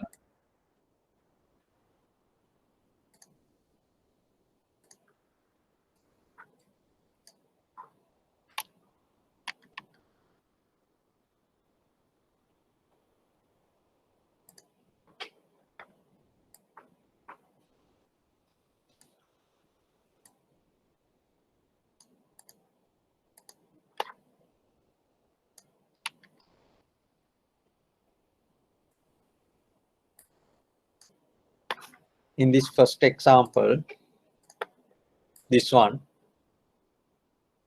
with this compounding, semi-annual compounding, we earn an interest of 404 rupees. Correct?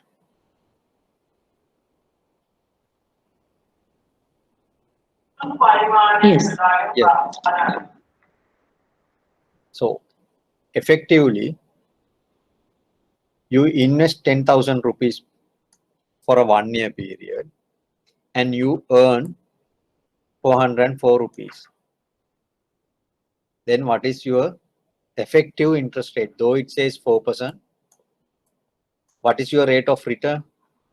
In simple or other terms, you invest 10,000 and you get 404 rupees as interest only. Then what is your rate of return?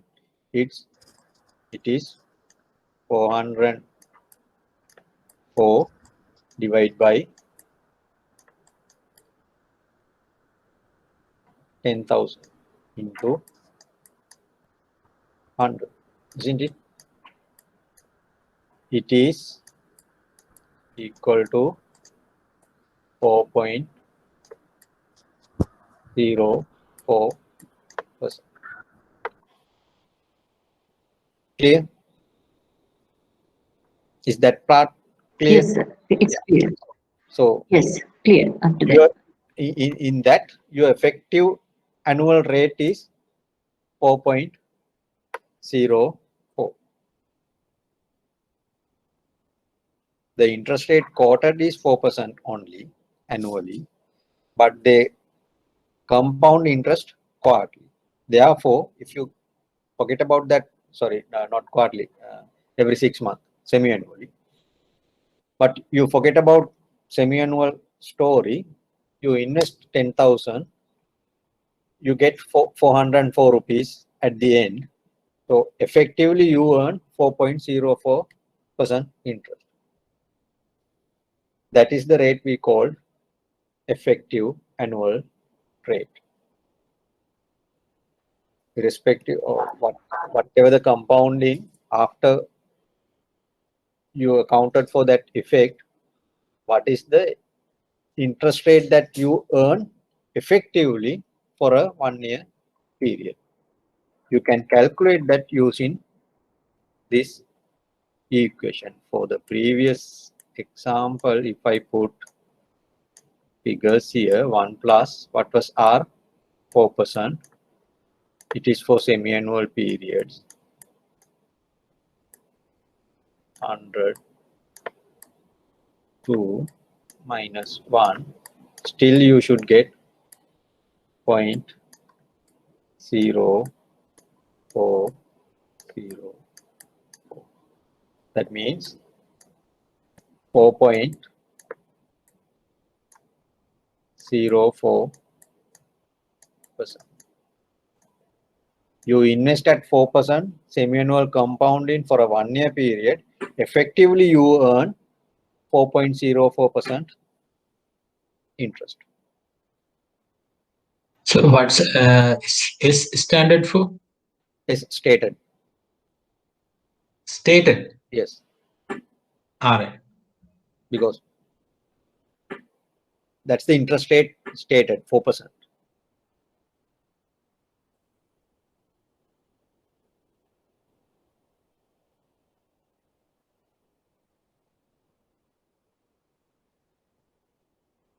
Did I answer your question, or is it clear now?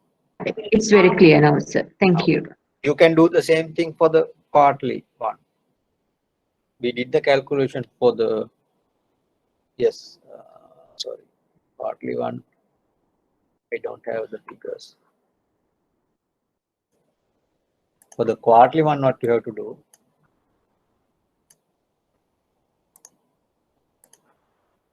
this would be 4, and this is also 4. I think we didn't do this. We did it for 3 years. But yes, even for 3 years, what is the effective annual rate in that?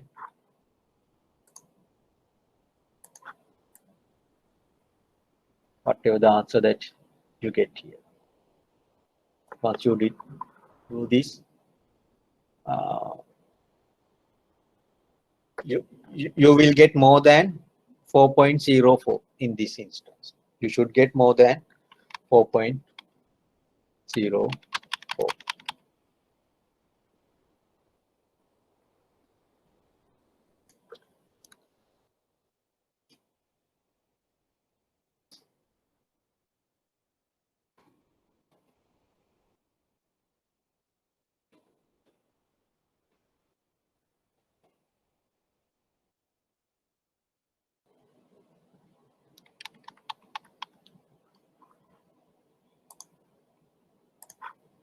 You get 4.06 to something.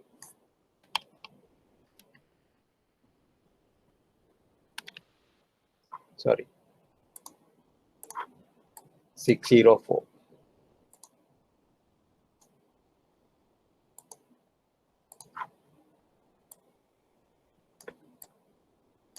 You can see compounding frequency increases, your effective rate also increases. This is a percentage. Remember, once you do this calculation, you won't get this 4 point figure. You get 0.04 figure, but I made it as a, or make it a percentage. Then only you get 4.0604. Remember the decimal form and the percentage form.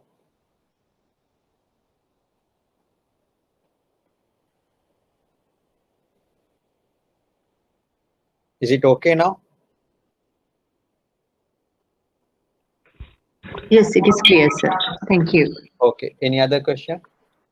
So, is there any instances where effective annual rate is less than the simple interest rate? No, it can't be. When the yes, go ahead. When the compounding frequency one, simple interest and the effective interest rate is equal. Both same. Yeah. Okay.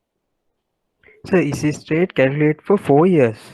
No. This example for 1 year quarterly compounding.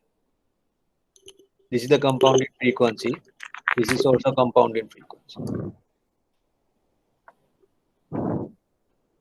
Okay, sir.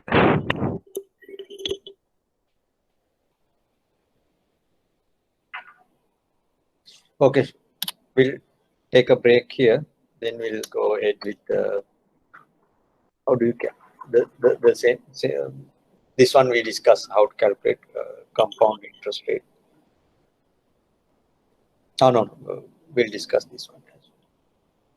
Say, in an event of more than 1 year, for the whole period, what would be the applicable interest rate. It's not annualized figure for the whole period from the beginning to end. What is the interest rate? Compounded interest rate, capital R. We'll discuss this after the break. Shall we take about 15 minutes break? Yes, sure, sir. Okay, thanks. Any questions?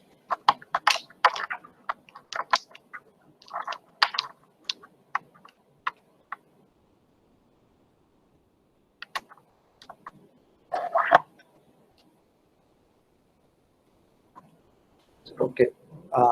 So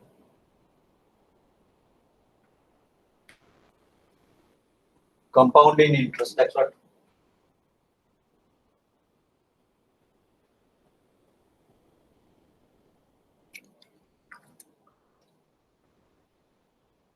Now can you see the board properly? Yes, sir. Yes, sir. It's clear now. In the correct Yes, sir. type? Yes, sir. Clear. Okay. Compounding interest, I'll explain it. So we'll take the previous example. Principal amount 10,000. Interest rate is 4%. And two scenarios. Sorry. Compounding frequency 2.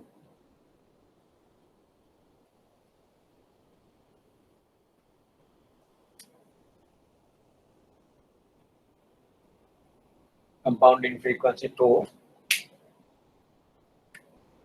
Consider 1 year period and a 3 year period. What is the interest amount that you will get at 1 year period?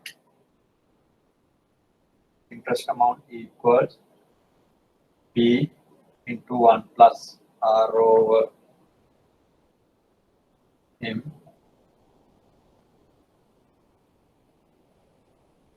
to M into N minus 1. Clear? P is 10,000. Sorry, not 1 minus P. 10,000. 1 plus R is 4%. M is 2. M is 2 into 1 minus 10,000. You should get 404 here.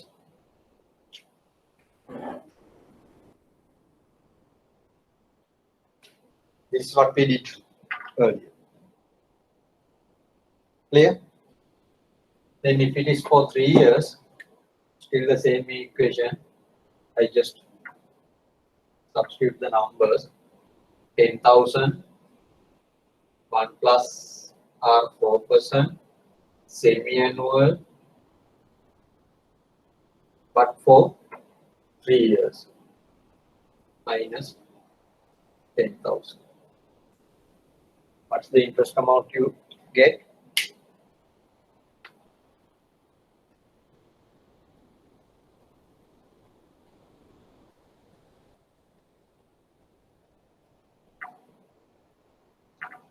$1,601.62. Sorry? 1,000? 261.62 cents. 62.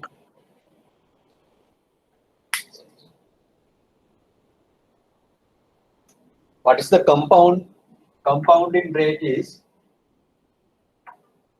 simply what you invest, what is your return or the interest income divided by the so what is the rate of return that you earn for the whole period. When it is for a 1 year period, it will be same as the effective annual rate. But when the period is more than 1 year, it will be different. So you can see in the handout compounding rate equation. Only difference is from the effective annual rate, in the power you can see m into n. That's the only difference. So I'll just take down the final answers.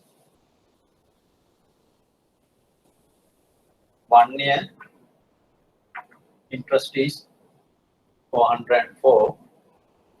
3-year interest is 1,606.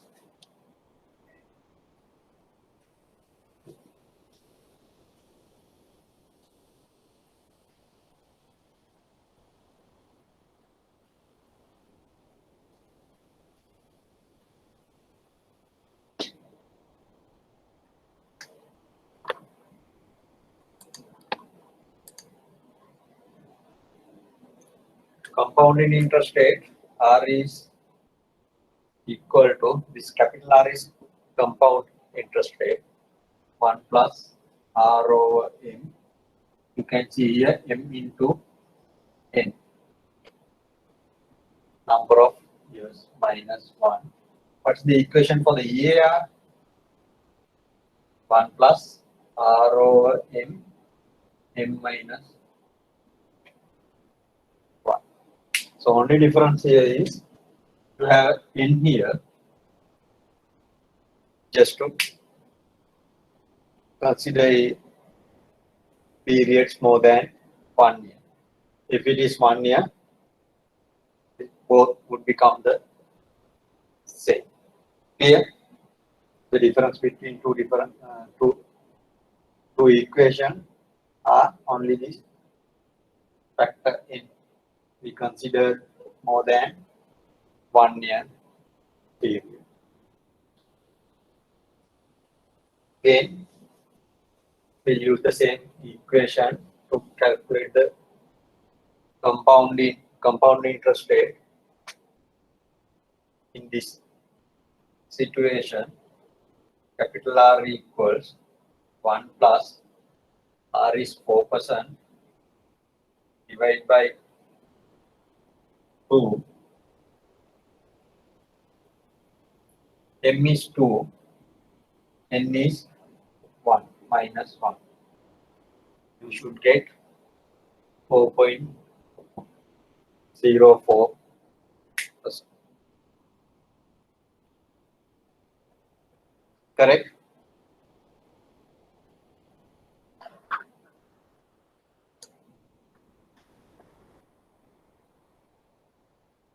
In the 3-year situation,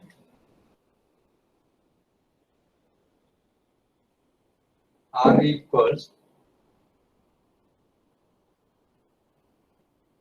1 plus 4 divided by 2 into 100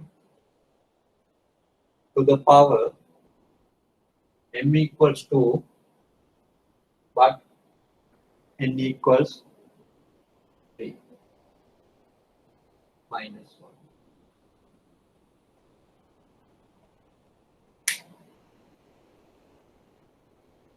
What's the return?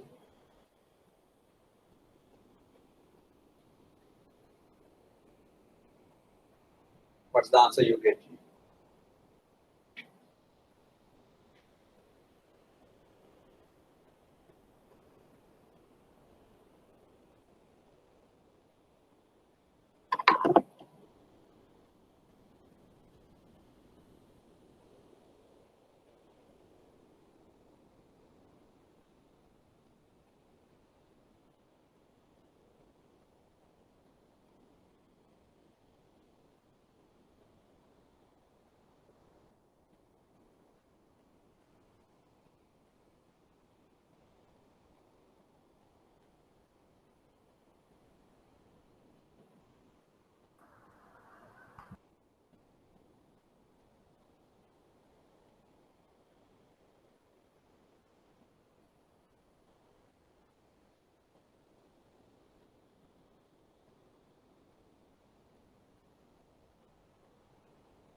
What's the answer? 12.61. 12.6162.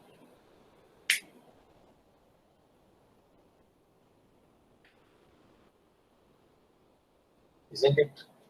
This one equals to the total interest amount that you receive divided by 10,000. Well, sorry, 1,261.62 divided by 10,000 into 100. You get the same figure, 12.6162%. Is it clear? What does it mean by compound rate?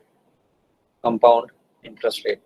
For the whole period, considering it as a single period, what is the rate of return? Now, what's the applicable return? Clear? It will be same as effective annual rate when the period is only 1 year period, but will differ when the period is more than 1 year.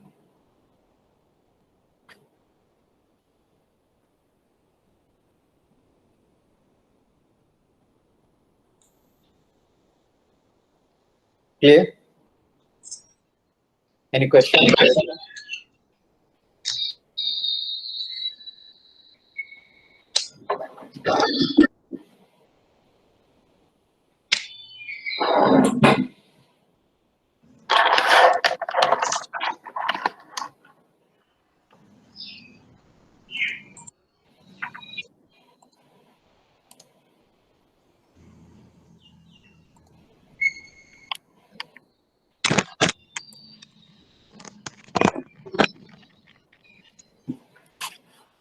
Is it clear? Yes, sir. That's the use of the equation, compound interest rate. So, decompounding, we can do the reverse, opposite way. If you know the compound interest rate, what is the stated interest rate? So, what does it mean? If I ask you, you invest 10,000 rupees today, at the end of 3 years' time, you get 11,261.62. Let me write. You invest 10,000 today.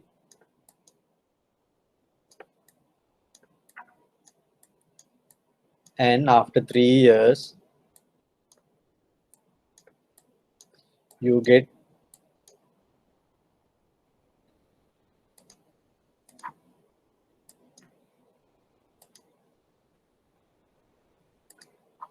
11,261.62.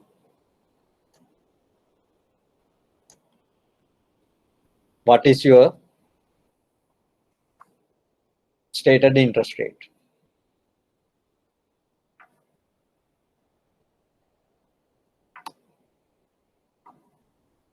What is your stated interest rate? Simple R. What is your simple R? How do you calculate? You can easily calculate capital R. Given these two figures, you can calculate capital R easily. How? 1,261.62 is the interest income. 10,000 is the amount you invested. You substitute that figure into this R, you get here 0.126162. You substitute that figure into this equation. What is M?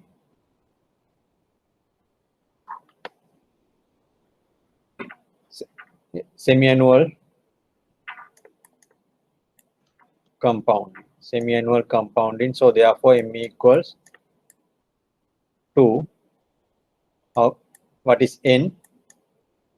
N is 3 years. So you substitute all those things, you should get R as 4%. Because this is the reverse calculation what we did so far for a three-year period, assuming semi-annual compounding.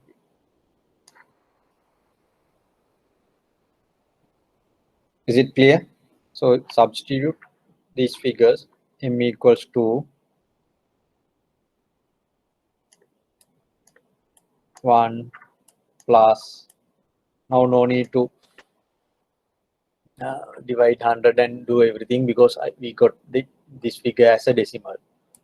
0.126162 1 over M is 2, N is 3. That means 1 over 6 minus 1. You should get 4%. But if you drop any of these decimal points, you will get a different figure. It may not give you an exact 4%.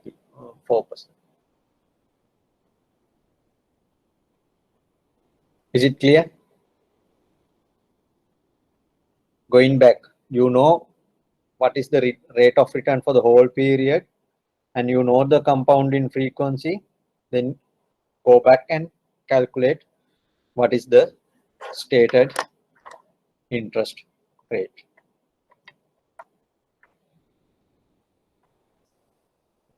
Any question?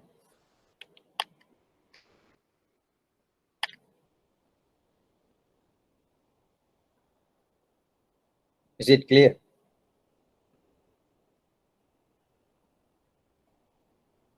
Yes.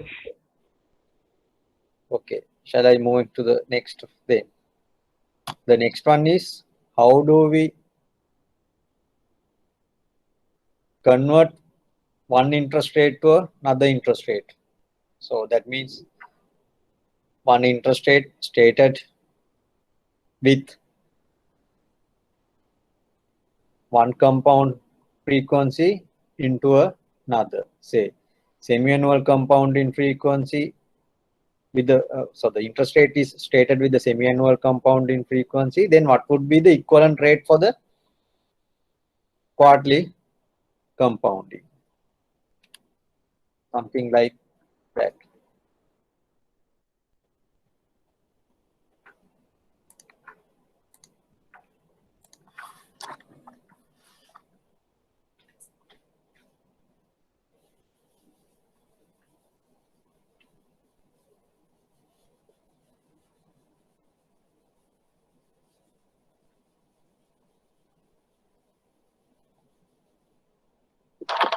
So in our example, semi-annual compounding rate 4%. 4% is the rated interest rate. Can you see this? Is it clear? Or do I have to write big letters and big numbers? It's clear now, sir. It's clear, no? The size of letters, it's okay. You can see. Oh, yeah,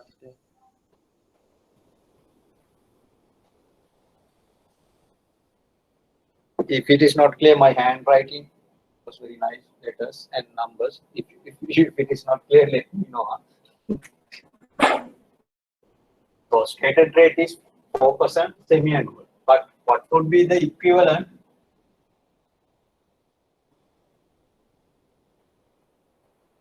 rate if we are to do quarterly compound?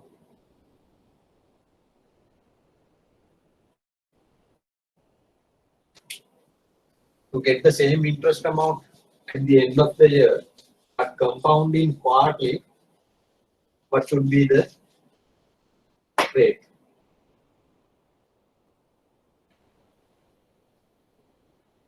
That is the topic here.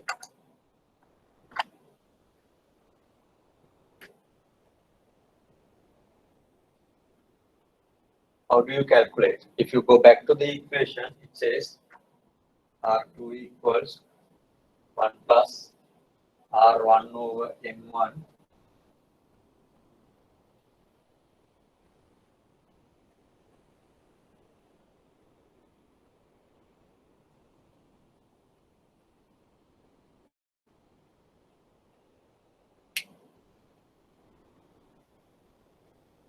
sorry, in the handout, is it R2 or R1? R2.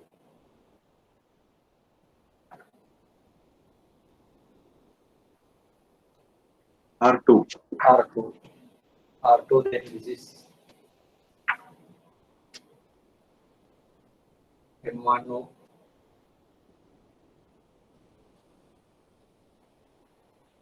M1 over M2 into M.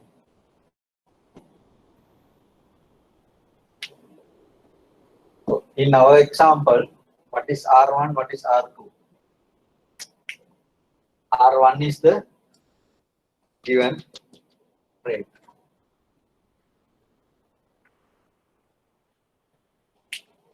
What is M1?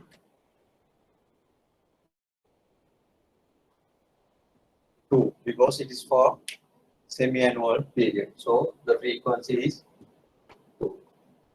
R2 is, what is the quarterly rate? What is M2?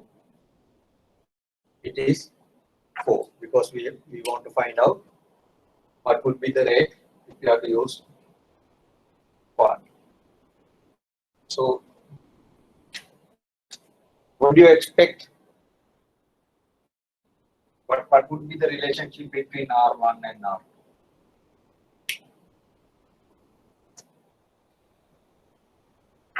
Do you expect a figure less than 4% or more than 4%?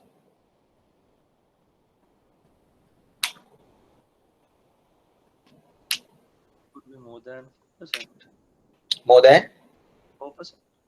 4%. Why is that? Because the compounding interval is increased, the number of compounding periods are increased. Number of compounding frequency has increased. Yeah. Yes. But I am asking not the. I am asking what would be the rate? Would it be less than or more than? It should be less. It should be less, because now in this case, at the end of the period, the interest amount you get would be fixed. So that 404 interest in our previous example, semi-annual basis 4%. For after 1 year period, you get 404 interest. Now, if we are to do quarterly compounding and still to get the same interest, what would be the interest rate? What would be the stated interest rate? It should be less than 4%, because we are compounding it at what? Or 4 times per year. But what I explained earlier, if you use the same rate and compound it at 2 different compounding rates, the interest income would be higher when the compounding frequency is high. Clear? For the same stated interest rate, when the compounding frequency increases, interest amount will be high. But here, to get the same interest amount, what would be the stated interest rate with a different compounding period? In that case, when the compounding period increases, interest rate, stated rate should go down. But if the compounding frequency is lower, then the interest rate, stated rate should go up. So you can realize it, substitute the numbers. 1 plus R1 is now 4%. Either you. M1 is 2. M1 over M2. M1 is 2. 2 over 4 into 4.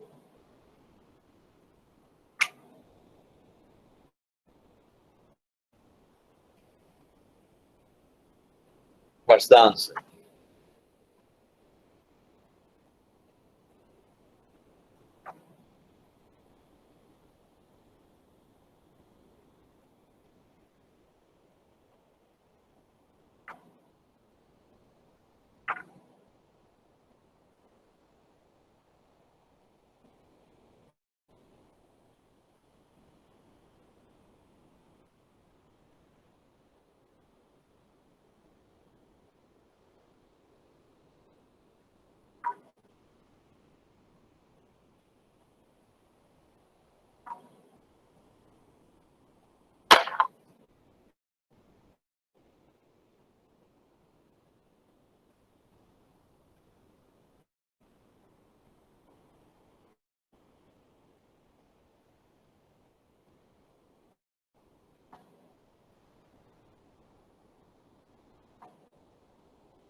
What's the answer?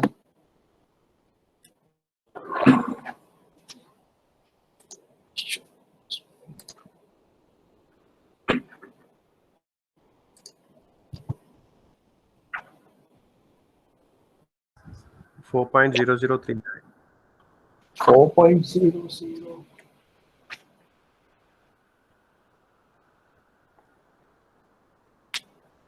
$4.039. Huh? 4.039.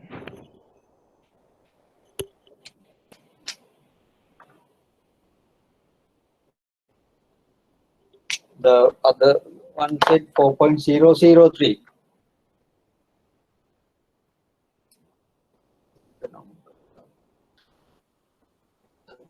Is it 4.16? 4.16.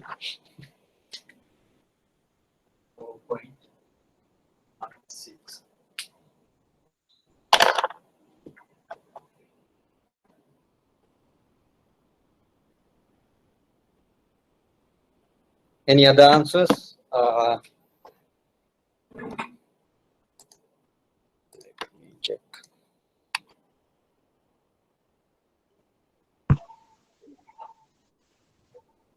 Okay, you got a number. So 4.003 or 4.039, 4.16. Do the reverse calculation. That means apply that interest rate, partly compounding. So For I'm sorry, sir. Yeah, I'm sorry. It 10,000 should. 10,000 rupees. See whether you get the 404. So I'm sorry, sir. It should be 4.0398. 4.03.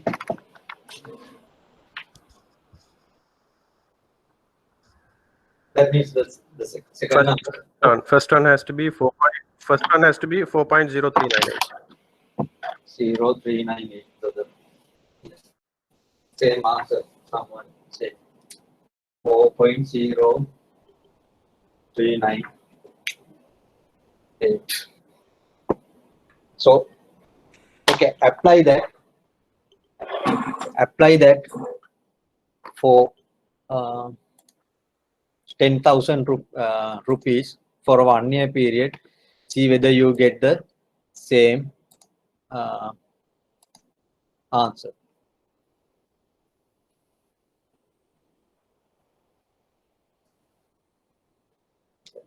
I think 4.039 is correct.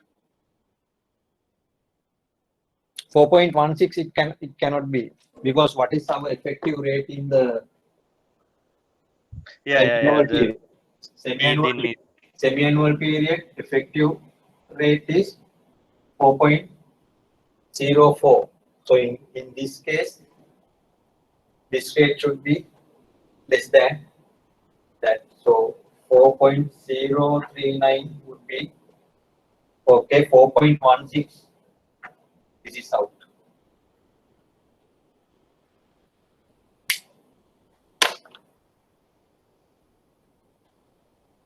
Does everybody get that 4.039, or do we have to calculate it?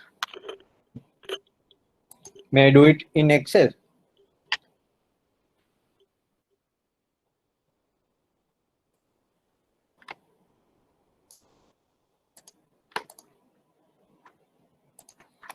So we'll put like this. What is M1? 2. What is M2? 4. What is R1? 4. We want to find R2. R2 equals 1 plus. Sorry, can you see my Excel working? Yes, sir. Yeah, you can see.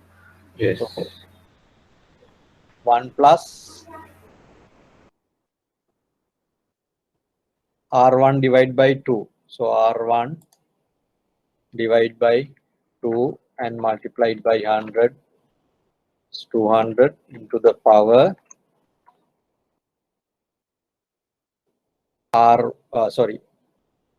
M1 divided by M2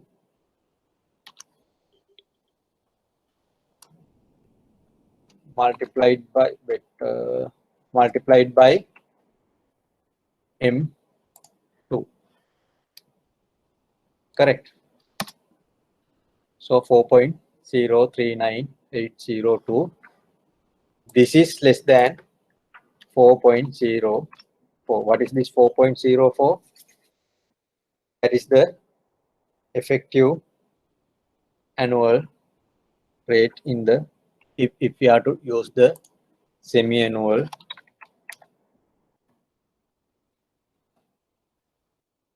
frequency. So when you do a sum, at least you can see whether you have moved in the correct direction. So your answer should be less than 4.04. If you get more than that, that means something wrong.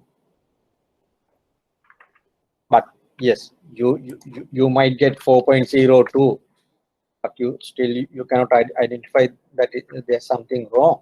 That's true. But if you have done something completely wrong, then it will reveal. So you can get some idea. So remember this relationship.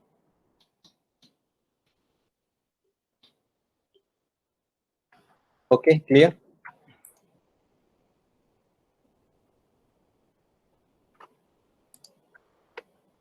Shall we move into the next? Okay.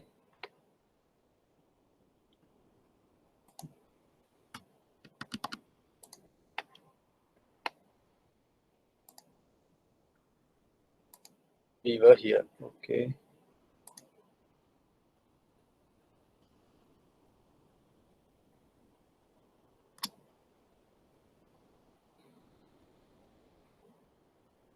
Any questions so far?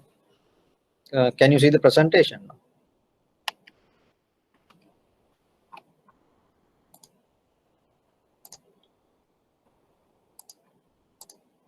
Hello. Hello. Can see, sir. Yeah, you can see. Okay. Any questions about this interest calculation. Now we are going to move into future value and present value, but based on this, say almost same thing. So in the tute, there is a -1 in -1. equation. Yeah. Yes. I didn't type that. No? Yes. The equation given here, this is correct.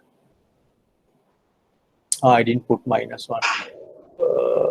It should go here. No? 3.96. No, sorry. Did I write without -1 in the board?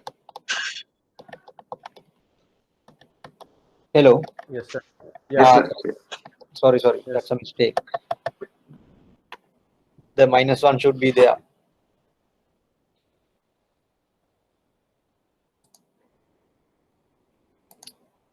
One more thing. Yes, even I forgot. In the discussion, what I said, the expected figure should be less than 4%. Yes, I asked the question. I asked that question. The expected figure should be less than 4%. The answers we got more than 4%. So by that time we should realize something wrong. So that because of this, I have written the equation incorrectly on the board. Shall I do it again? Then? Okay, sir. Now you can see the board, no? Yes. Sorry about it.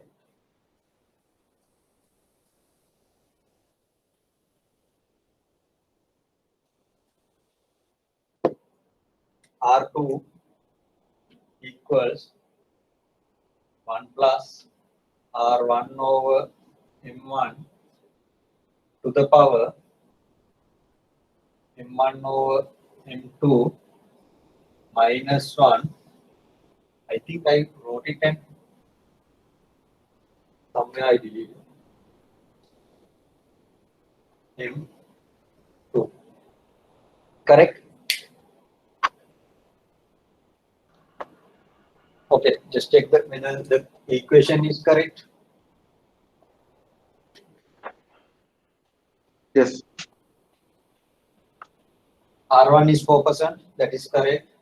M1 is 2%, sorry, 2 semi-annual. So therefore, frequency is 2.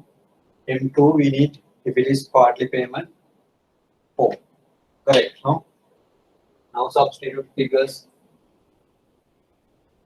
1 plus R1 4%, 4 divided by 100 divided by M1. M1 is 2.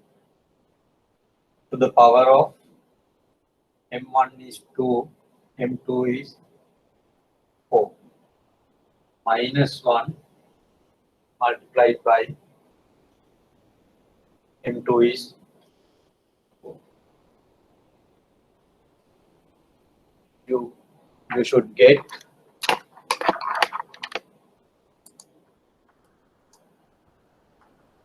3.96059. 3.96059.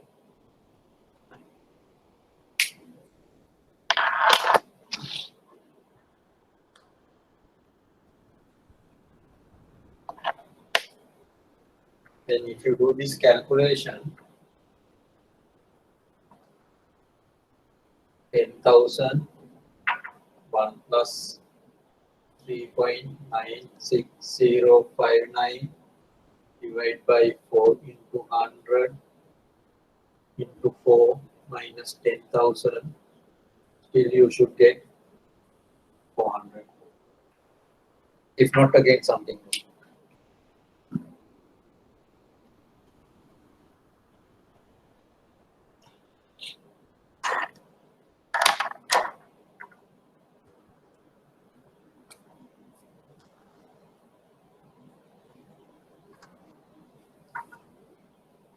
Clear? This is the equation.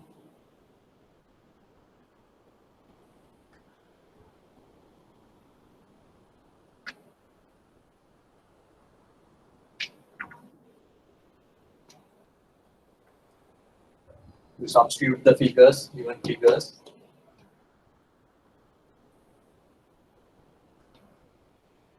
You will get this figure 3.96, which is less than 4% because we have increased the compounding frequency to get the same interest.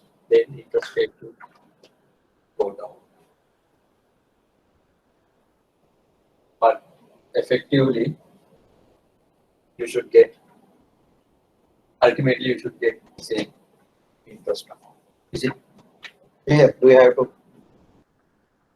So it's coming 3.98 odds. 98. Yeah, then only it's coming for the 404. Let me check. Better. It would be better to put a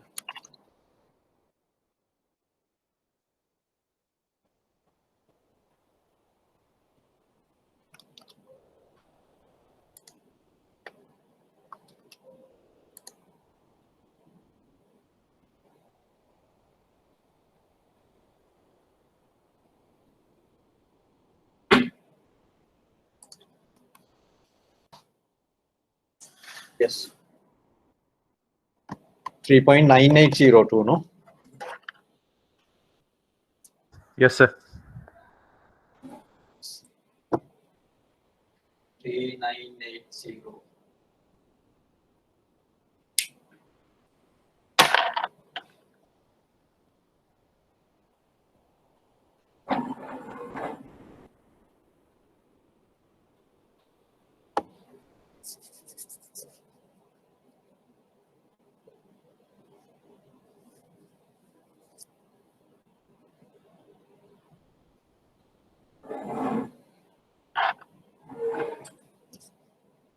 Shall we do another example?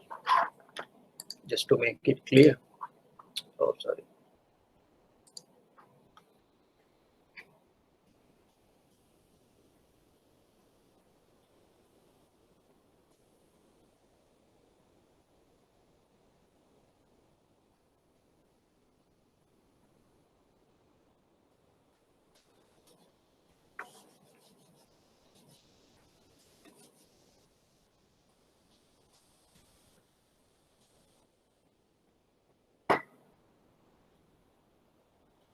Assume stated rate is 6% and with monthly compound.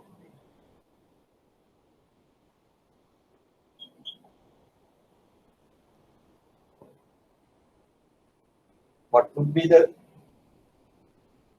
rate with semi-annual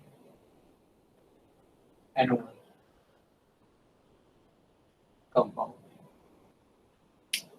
Stated rate monthly 6%. What would be the equivalent semi-annual compounding?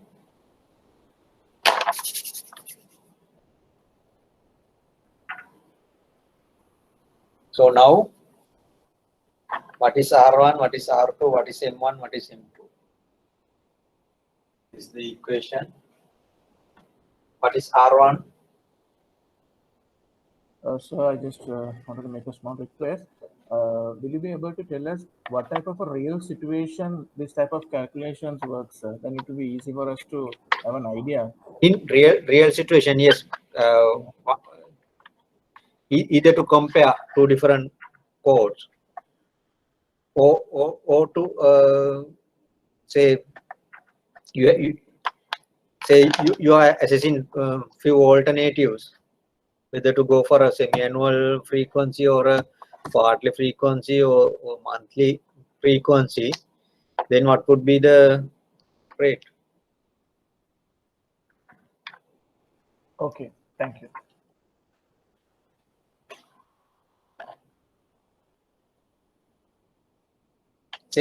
Say you have two investment options, semi-annual and quarterly. Either you can calculate EAR, effective annual rate, and compare, or use this equation, use the semi-annual rate and calculate the quarterly rate. Then you can compare the two quarterly rates, what is quoted and what you get through this. Either way. Is it clear? Yes, sir. Yes, thank you. Thank you. Yes. What is R1?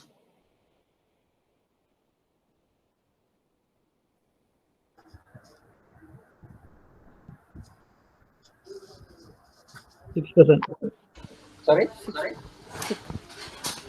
6%. 6%. Yes. R2, which is unknown. What is M1? 12. 12. M2? 2. Good. Now substitute these figures into this equation. R2 equals 1 plus R1 6% divided by M1 12. to the power 12 over 2 minus 1 into what is M2? 2.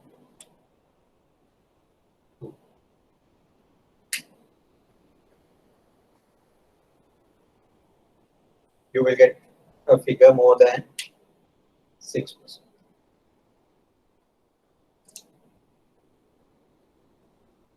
$6.075. 6.075.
Have you all got the same number? Yes. Yeah, 6.075. 6.075.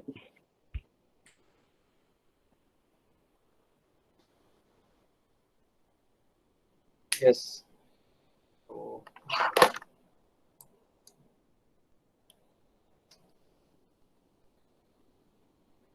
when you do a sum like this, so the figure is much different. That means there are more than 3 decimal places in the answer. If you do see it, you can see there are few numbers. So make sure that you do the correct rounding off if you have to do, but in some instances you will realize in the future, don't drop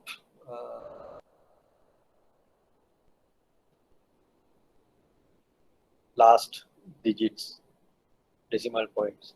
Sometimes you may have to take 7th or 8th decimal place, because when you multiply this in million, billion, billions, it comes to a significant figure.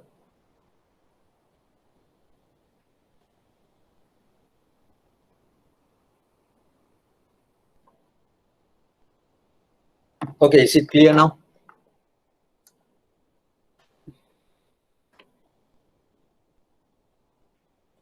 So now you can see this is higher than 6%, because now we decrease from monthly to semi-annual.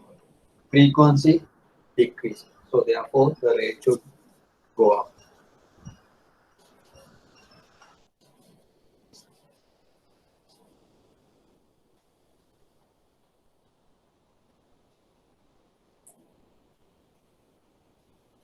Any question?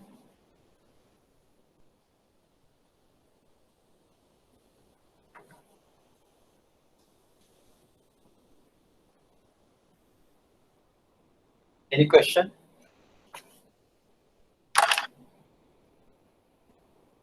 If not, shall I?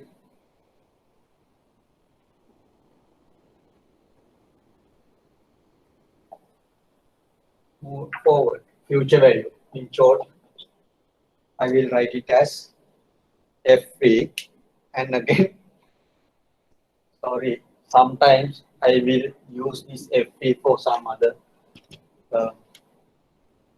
word as well, face value as well. But in this context, FV means future value. What does it mean?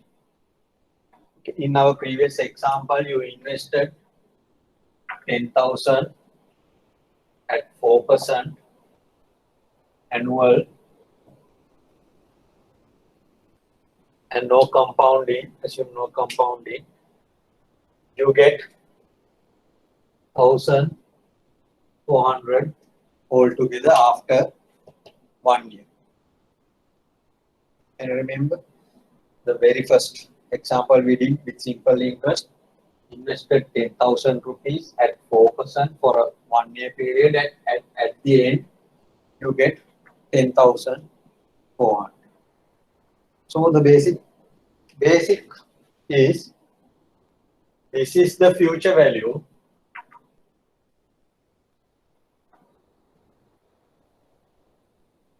of this 10,000 at the rate of, or if the interest rate is 4%. You invest 10,000, what is the total amount that you get at the end of the period? In this case, after 1 year period. So this is the future value of after 1 year, future value of this 10,000 rupees. So that's the basic concept. If it is 3 years time, what would be the value of this 10,000 after 3 years time at 4%? But when we are moving beyond 1 year, we use this compounding, or the compound interest concept. Clear? Future value includes whatever the interest. So on the other way around, we call this as the present value of this future value. After 1 year's time, 10,400 rupees, what would be the present value of that? It would be 10,000 if the interest rate is 4%. So what we are going to discuss, or the equation given, it is how do we calculate present value and future value when the interest rate and the compounding frequencies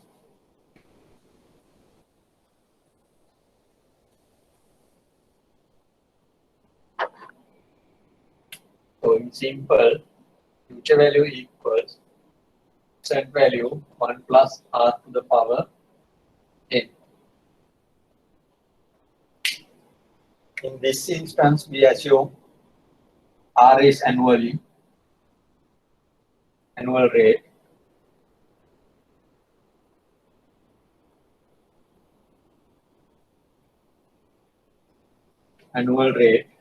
and n is number of years. So no compounding for period less than 1. This is the simple equation. But as we did in the previous case, when we do compounding more frequently than 1 year, we can modify this equation to future value equals PV means present value of our or the principal value as at today 1 plus R over M into M times. Indeed, in the previous examples, what we did to calculate the interest amount, first we calculate the total future value and minus PV. Can you remember? We deduct the principal amount again, just to get the difference as interest income. So the first part of that equation is this. How do we calculate the future value? This is future value. This is present value. What is R?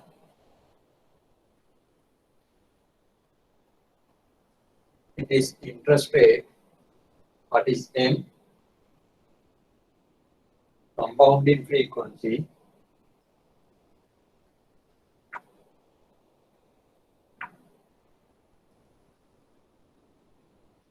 What is N?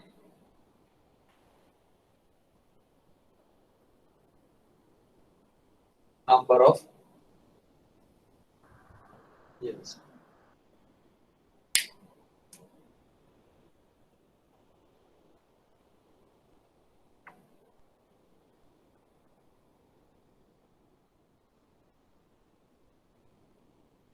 So then,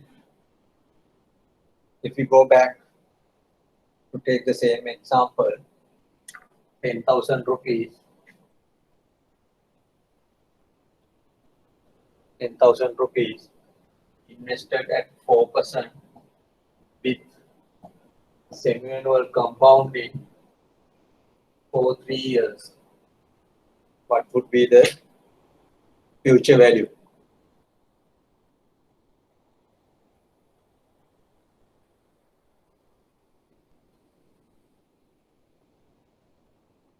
Shall I erase this? Is it okay if I delete this? Erase this. You have this equation in the handout.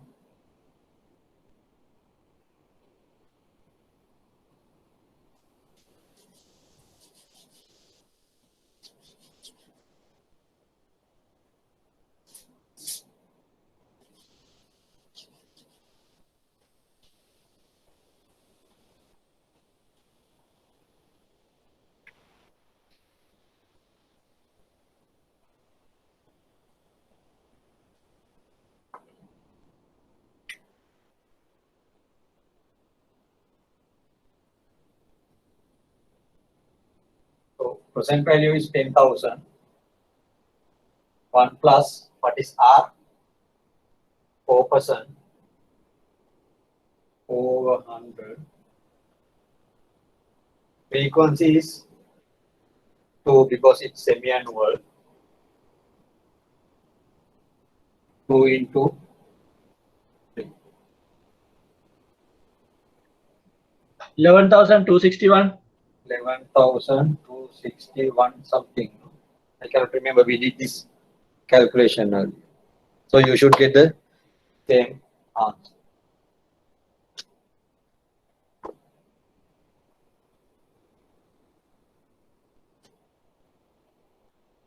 Is it clear? Any question?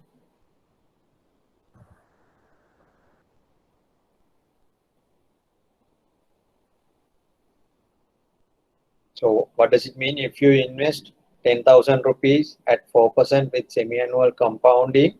After 3 years time, you will get 11,261. So we'll put some other figures here and let's see.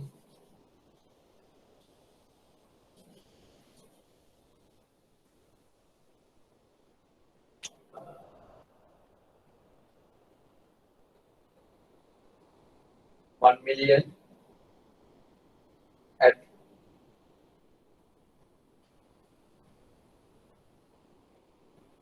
5% monthly compounding and for 2 years.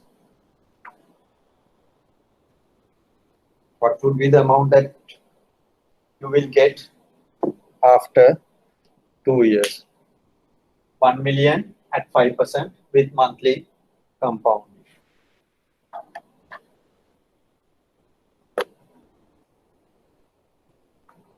So PV is 1 million. R is 5%. M is, what is M?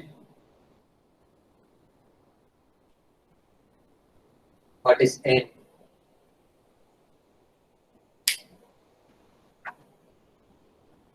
What is M? What is N? 12 and 2. 12 and 2. So substitute here. Present value 1 million. 1 plus R 5%. Divide by 12. And 12 into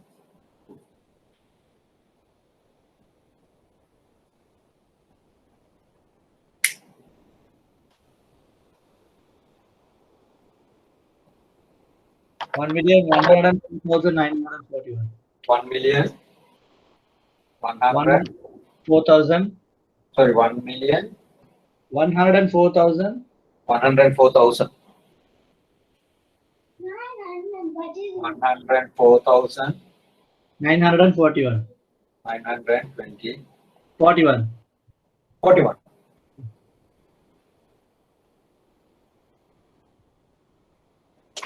And in decimal? 334. 34. Others, please check. I'm not telling that this figure is correct. If you do get a different figure, please let me know. Yeah, I get the same one. Same answer. Okay. If majority of you got the same number, then it should be okay. Now, is it clear? Future value? Any question?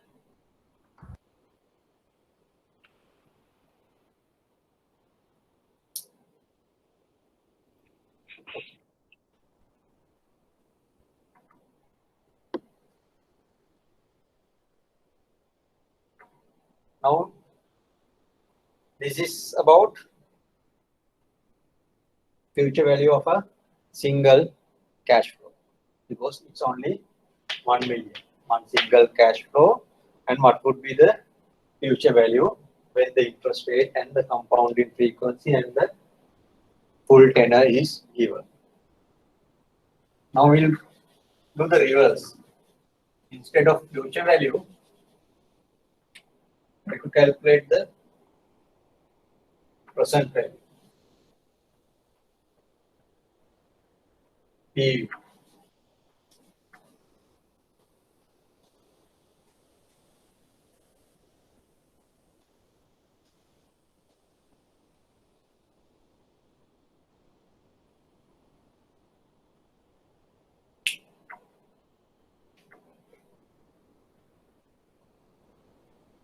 The equation for the future value is this. PV 1 plus R over M into the power N.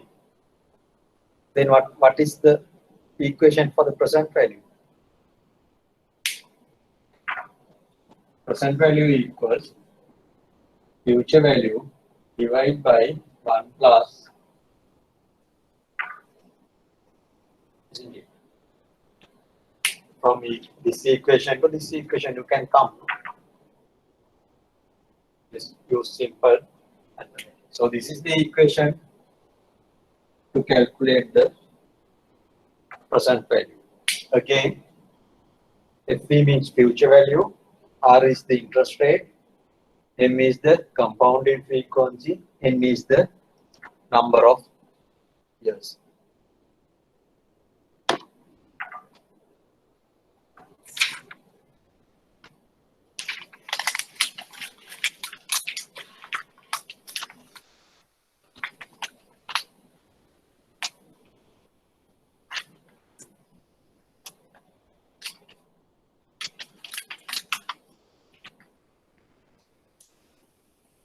Here,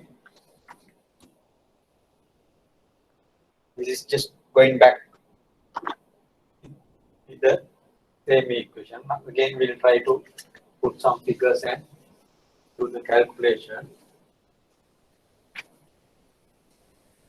So, what do you call this one? This is sort of what you call discount. You discount future value to the present value. You discount it at the current interest rate, you get the present value.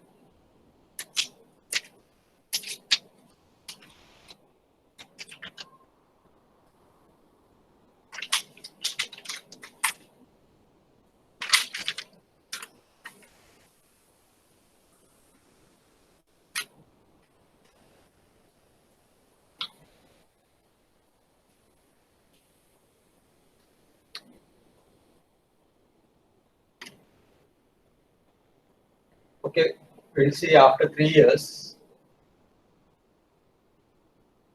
you get 50,000 rupees. Current 3-year interest rate is 4.5%, and with semi-annual compounding, then what would be the present value?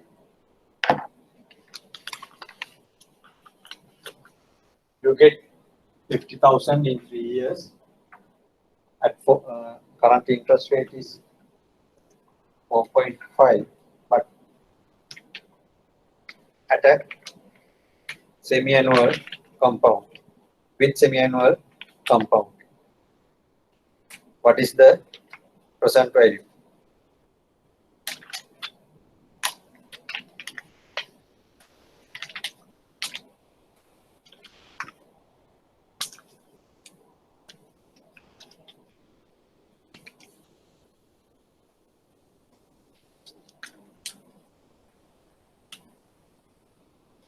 Can you do the calculation?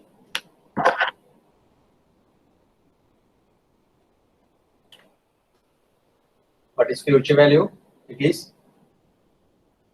50,000. Then 1 plus, what is the interest rate? 4.5. 4.5 divided by 100. What is the compounding frequency? Semi-annual compounding. So therefore, compounding frequency is 2. Again, 2 times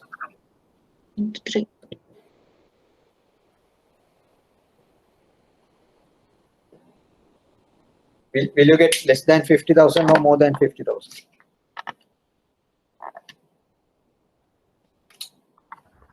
Less than 50,000. Less than 50,000.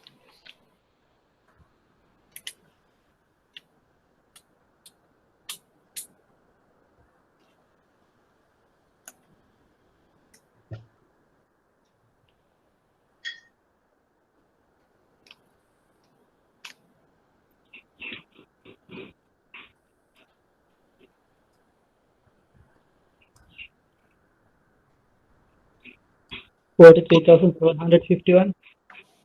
Sorry? 43,751. 3,751. 751 point.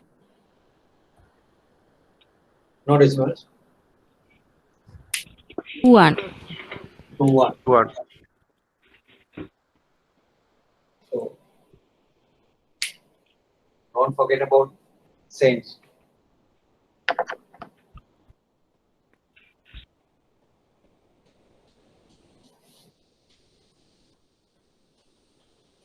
Okay. This is the basic concept of present value and future value. Is it clear? Whether we are moving forward or going backward. If we move forward, it will be future value. If we go backward, that will be present value. Is it clear? Any question? Is this the same calculation used to arrive at bond costing?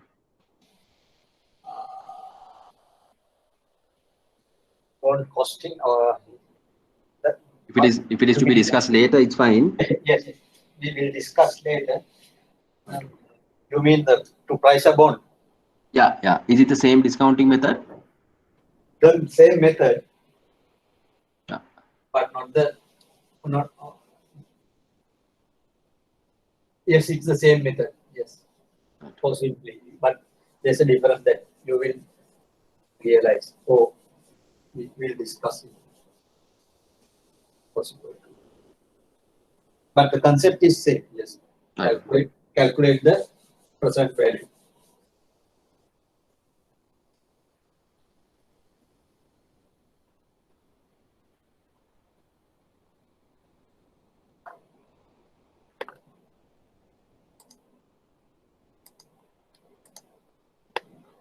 Okay, so we discussed this.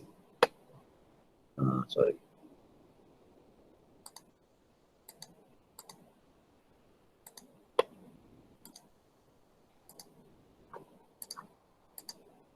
So we discussed this. This is without any compounding, but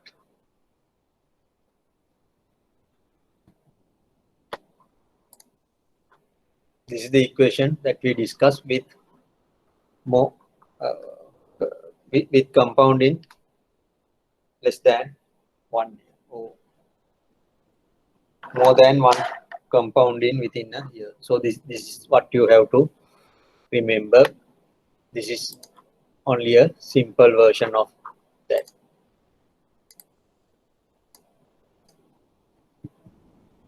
Then we discuss this one.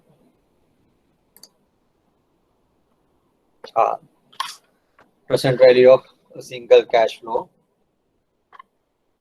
The equation given in the handout, it is same as this. Don't worry about that. This minus sign, what does it mean? We can write all this as a division. So this is, if you can remember grade 6, 7 mathematics, this can be written as this as well. So I think we may skip one thing, the equal cash flow. Yeah, I'll come back to that. No, because I jump here. It is the same thing. calculate Okay. present value of single or future value of single cash flow and calculate the present value of single cash flow. Okay. Same equation in two different ways. So that's why I jumped here. So don't worry about this. This is same as this. I think this is easier for you than this. Those who are familiar with mathematics, you can use this version, but don't worry. It is same as. Okay. Now here we discuss about only single cash flow, but in practice, sometimes we will have to deal with more than one cash flow, receiving in different times.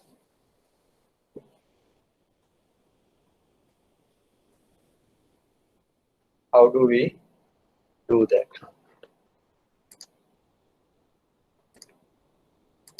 So I'm going to discuss or explain only a specific case, general case.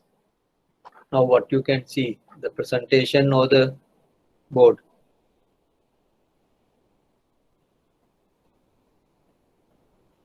It's about. You can see the presentation. You can see the presentation.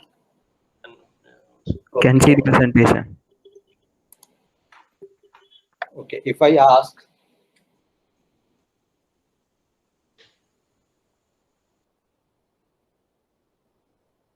you receive 10,000 here. Say this is today, time equals 0. After 1 year, you receive 10,000, 2 years, 3 years, 4 years, 5 years. 5,000 here. You can see the board, no? Yes. Again, another 15,000 here. 2,000. Even on this date, 20,000. What could be the future value of these cash flows after 5 years? 5 years. Can you do that? Can you calculate the future value of all these cash flows after 5 years?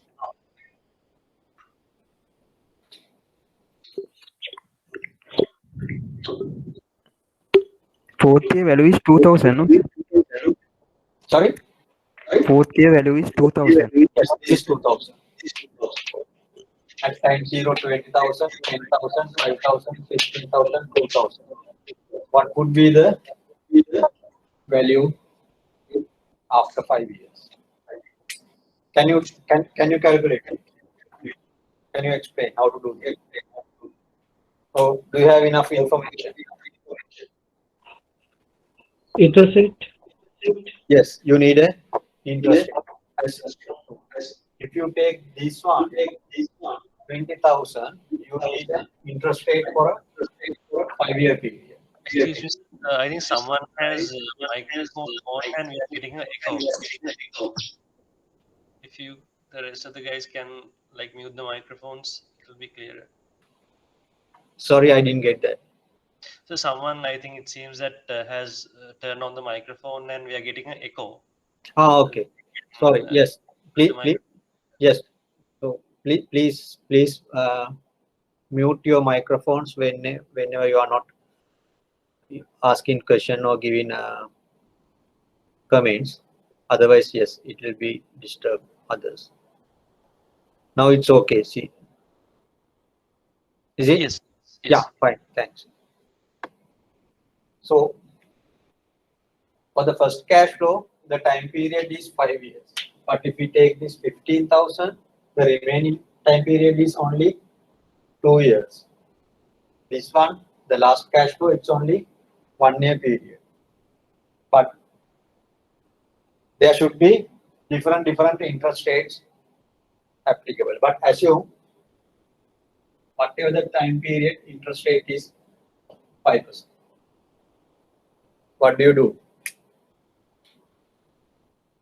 How do you calculate the future value? What you have to do, calculate the future value of this 20,000 at 5% annual compound. Use the same equation.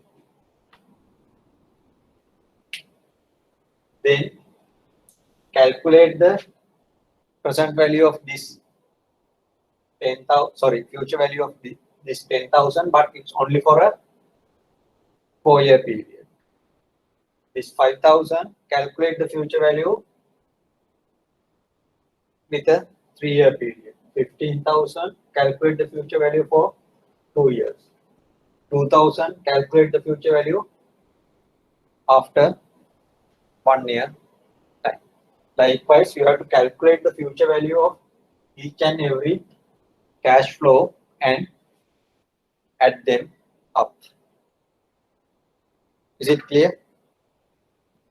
There's no other way when the cash flows are different. When there are different cash flows, this is the way that you can calculate the future value. Calculate the future value of each and every cash flow, considering the time, remaining time. Clear? So if I put it this way, what is the future value of this 2,000? 2,000 into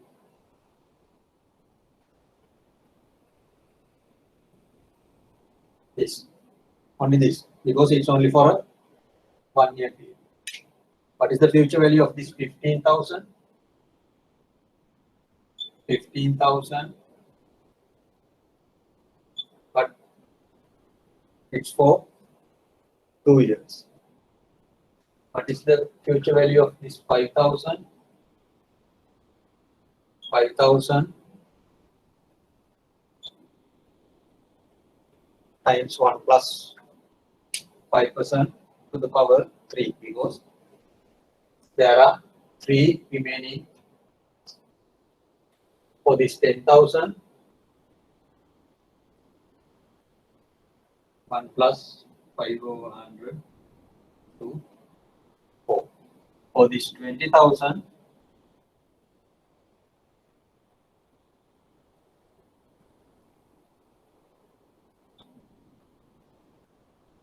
so you get 5 different figures. What you have to do, add these 5 figures to get the answer. That is the future value of all these cash flows.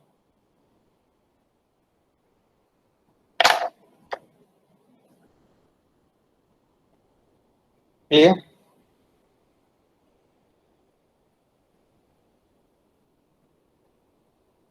Any question?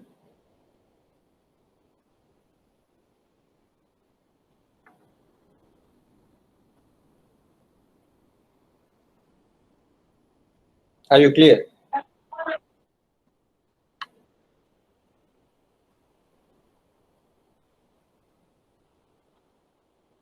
So in this case that we are placing the rate of interest at 5% for the rest of the years, no, sir?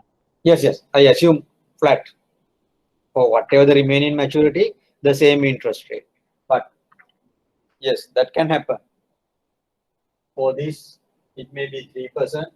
For this, it may be 4%, 5%, 6%, 7%. Likewise, for different periods, there may be different interest rates. That is also possible. So what then that means you have the concept in your mind. So whatever the period, you use the applicable interest rate to calculate the future value. And you have to add them together to get the total figure. Clear? Okay. I can? Yes. Now I can reverse the question. So instead of 20,000 here, I'll put 20,000 here. Keep the interest rate 5% flat. What would be the present value of these cash flows?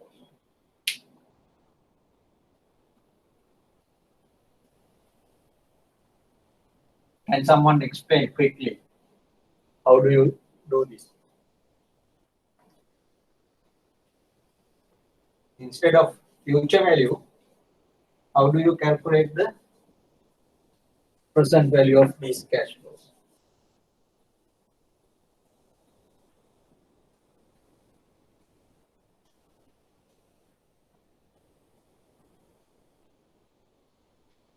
What do you do? Again, what you have to do, calculate the present value of each and every cash flow and add them. What is the present value of this? 10,000 divided by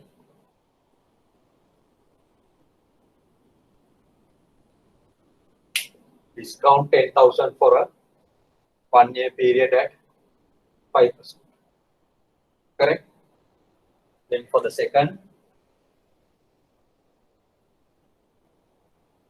5,000 discount at 5%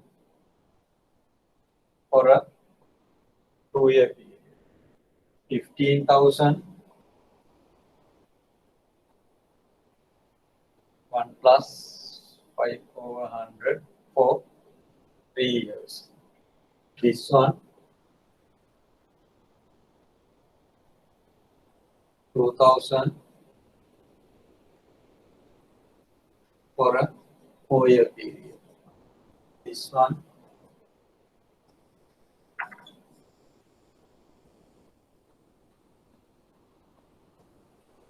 for a 5-year period.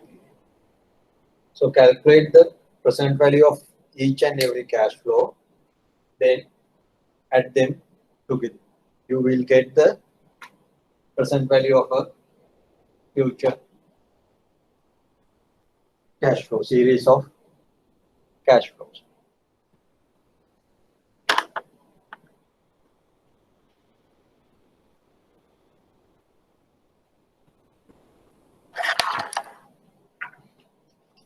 Any question?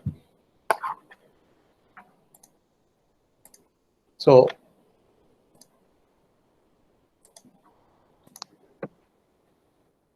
The single cash flow, no? No, this, sorry? This is for single or No, now this is a series of cash flows, not a single cash flow. For each, in different times, different cash flows. So it's a series of cash flows. series? If it is a single cash flow, that only one figure in a particular time.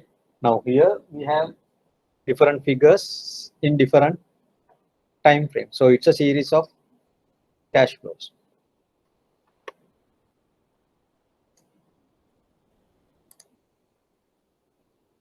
So this is the one, future value series of unequal cash flows. This is the one I explained earlier. Then this is the one already in the board. Present value of series of unequal cash flows. We can see This is the present value. You can't see the presentation. No, you can.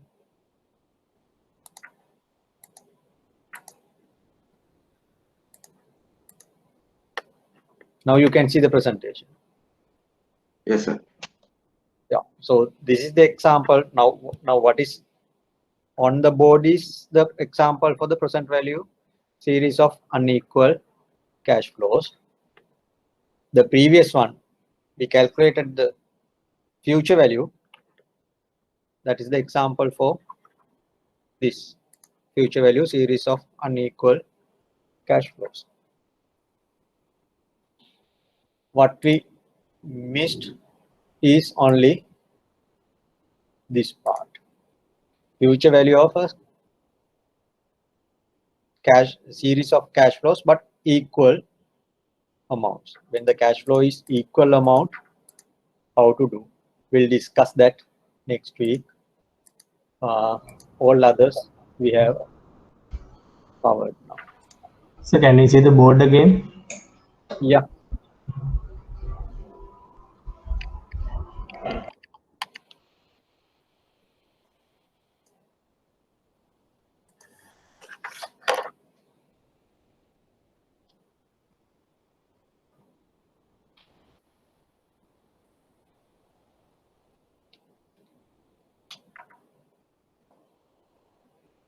Now you can see this is not a big thing or new thing. What you have to do, apply what we learned.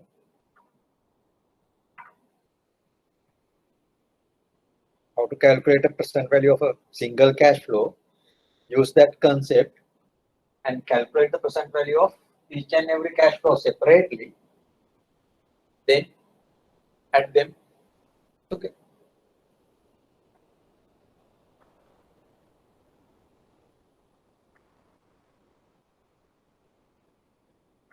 Okay, any question?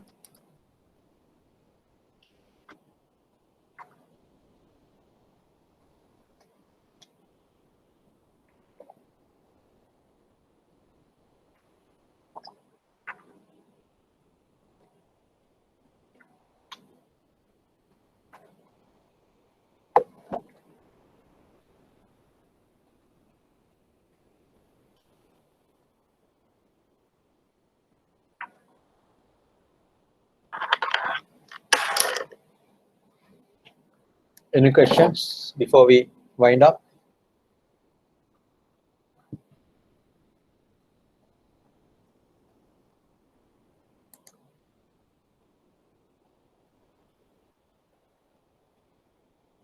If you don't have any questions, we'll stop here.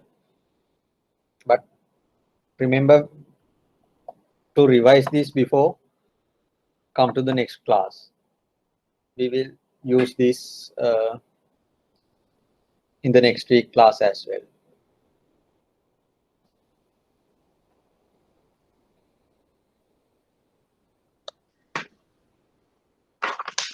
Okay then.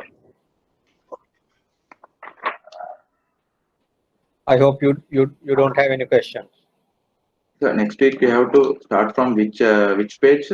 Now we will start with the annuity. We have to discuss this. Sorry, this one.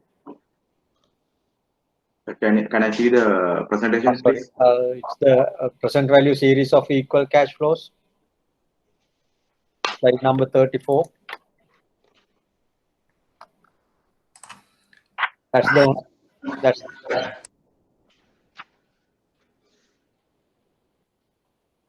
we have to finish slide number 29, 30,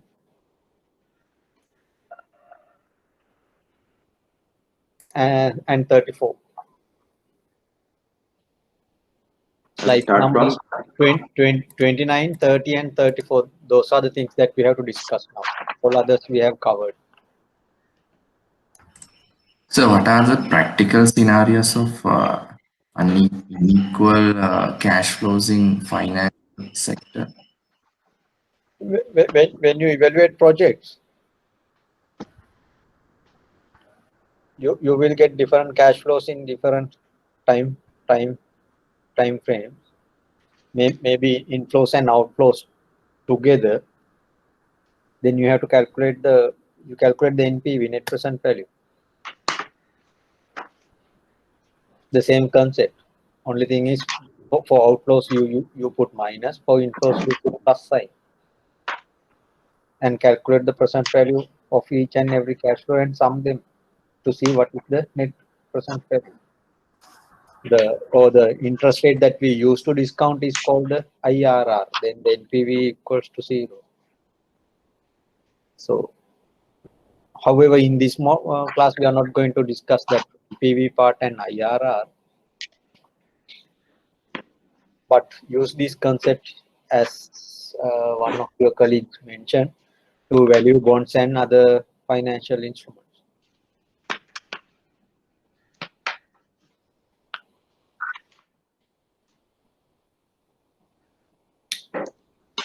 Clear? Is it clear?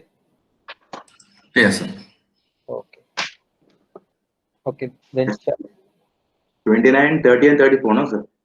29, 30, 34. Okay, sir, thanks. That those three slides we didn't discuss, so we have to discuss these.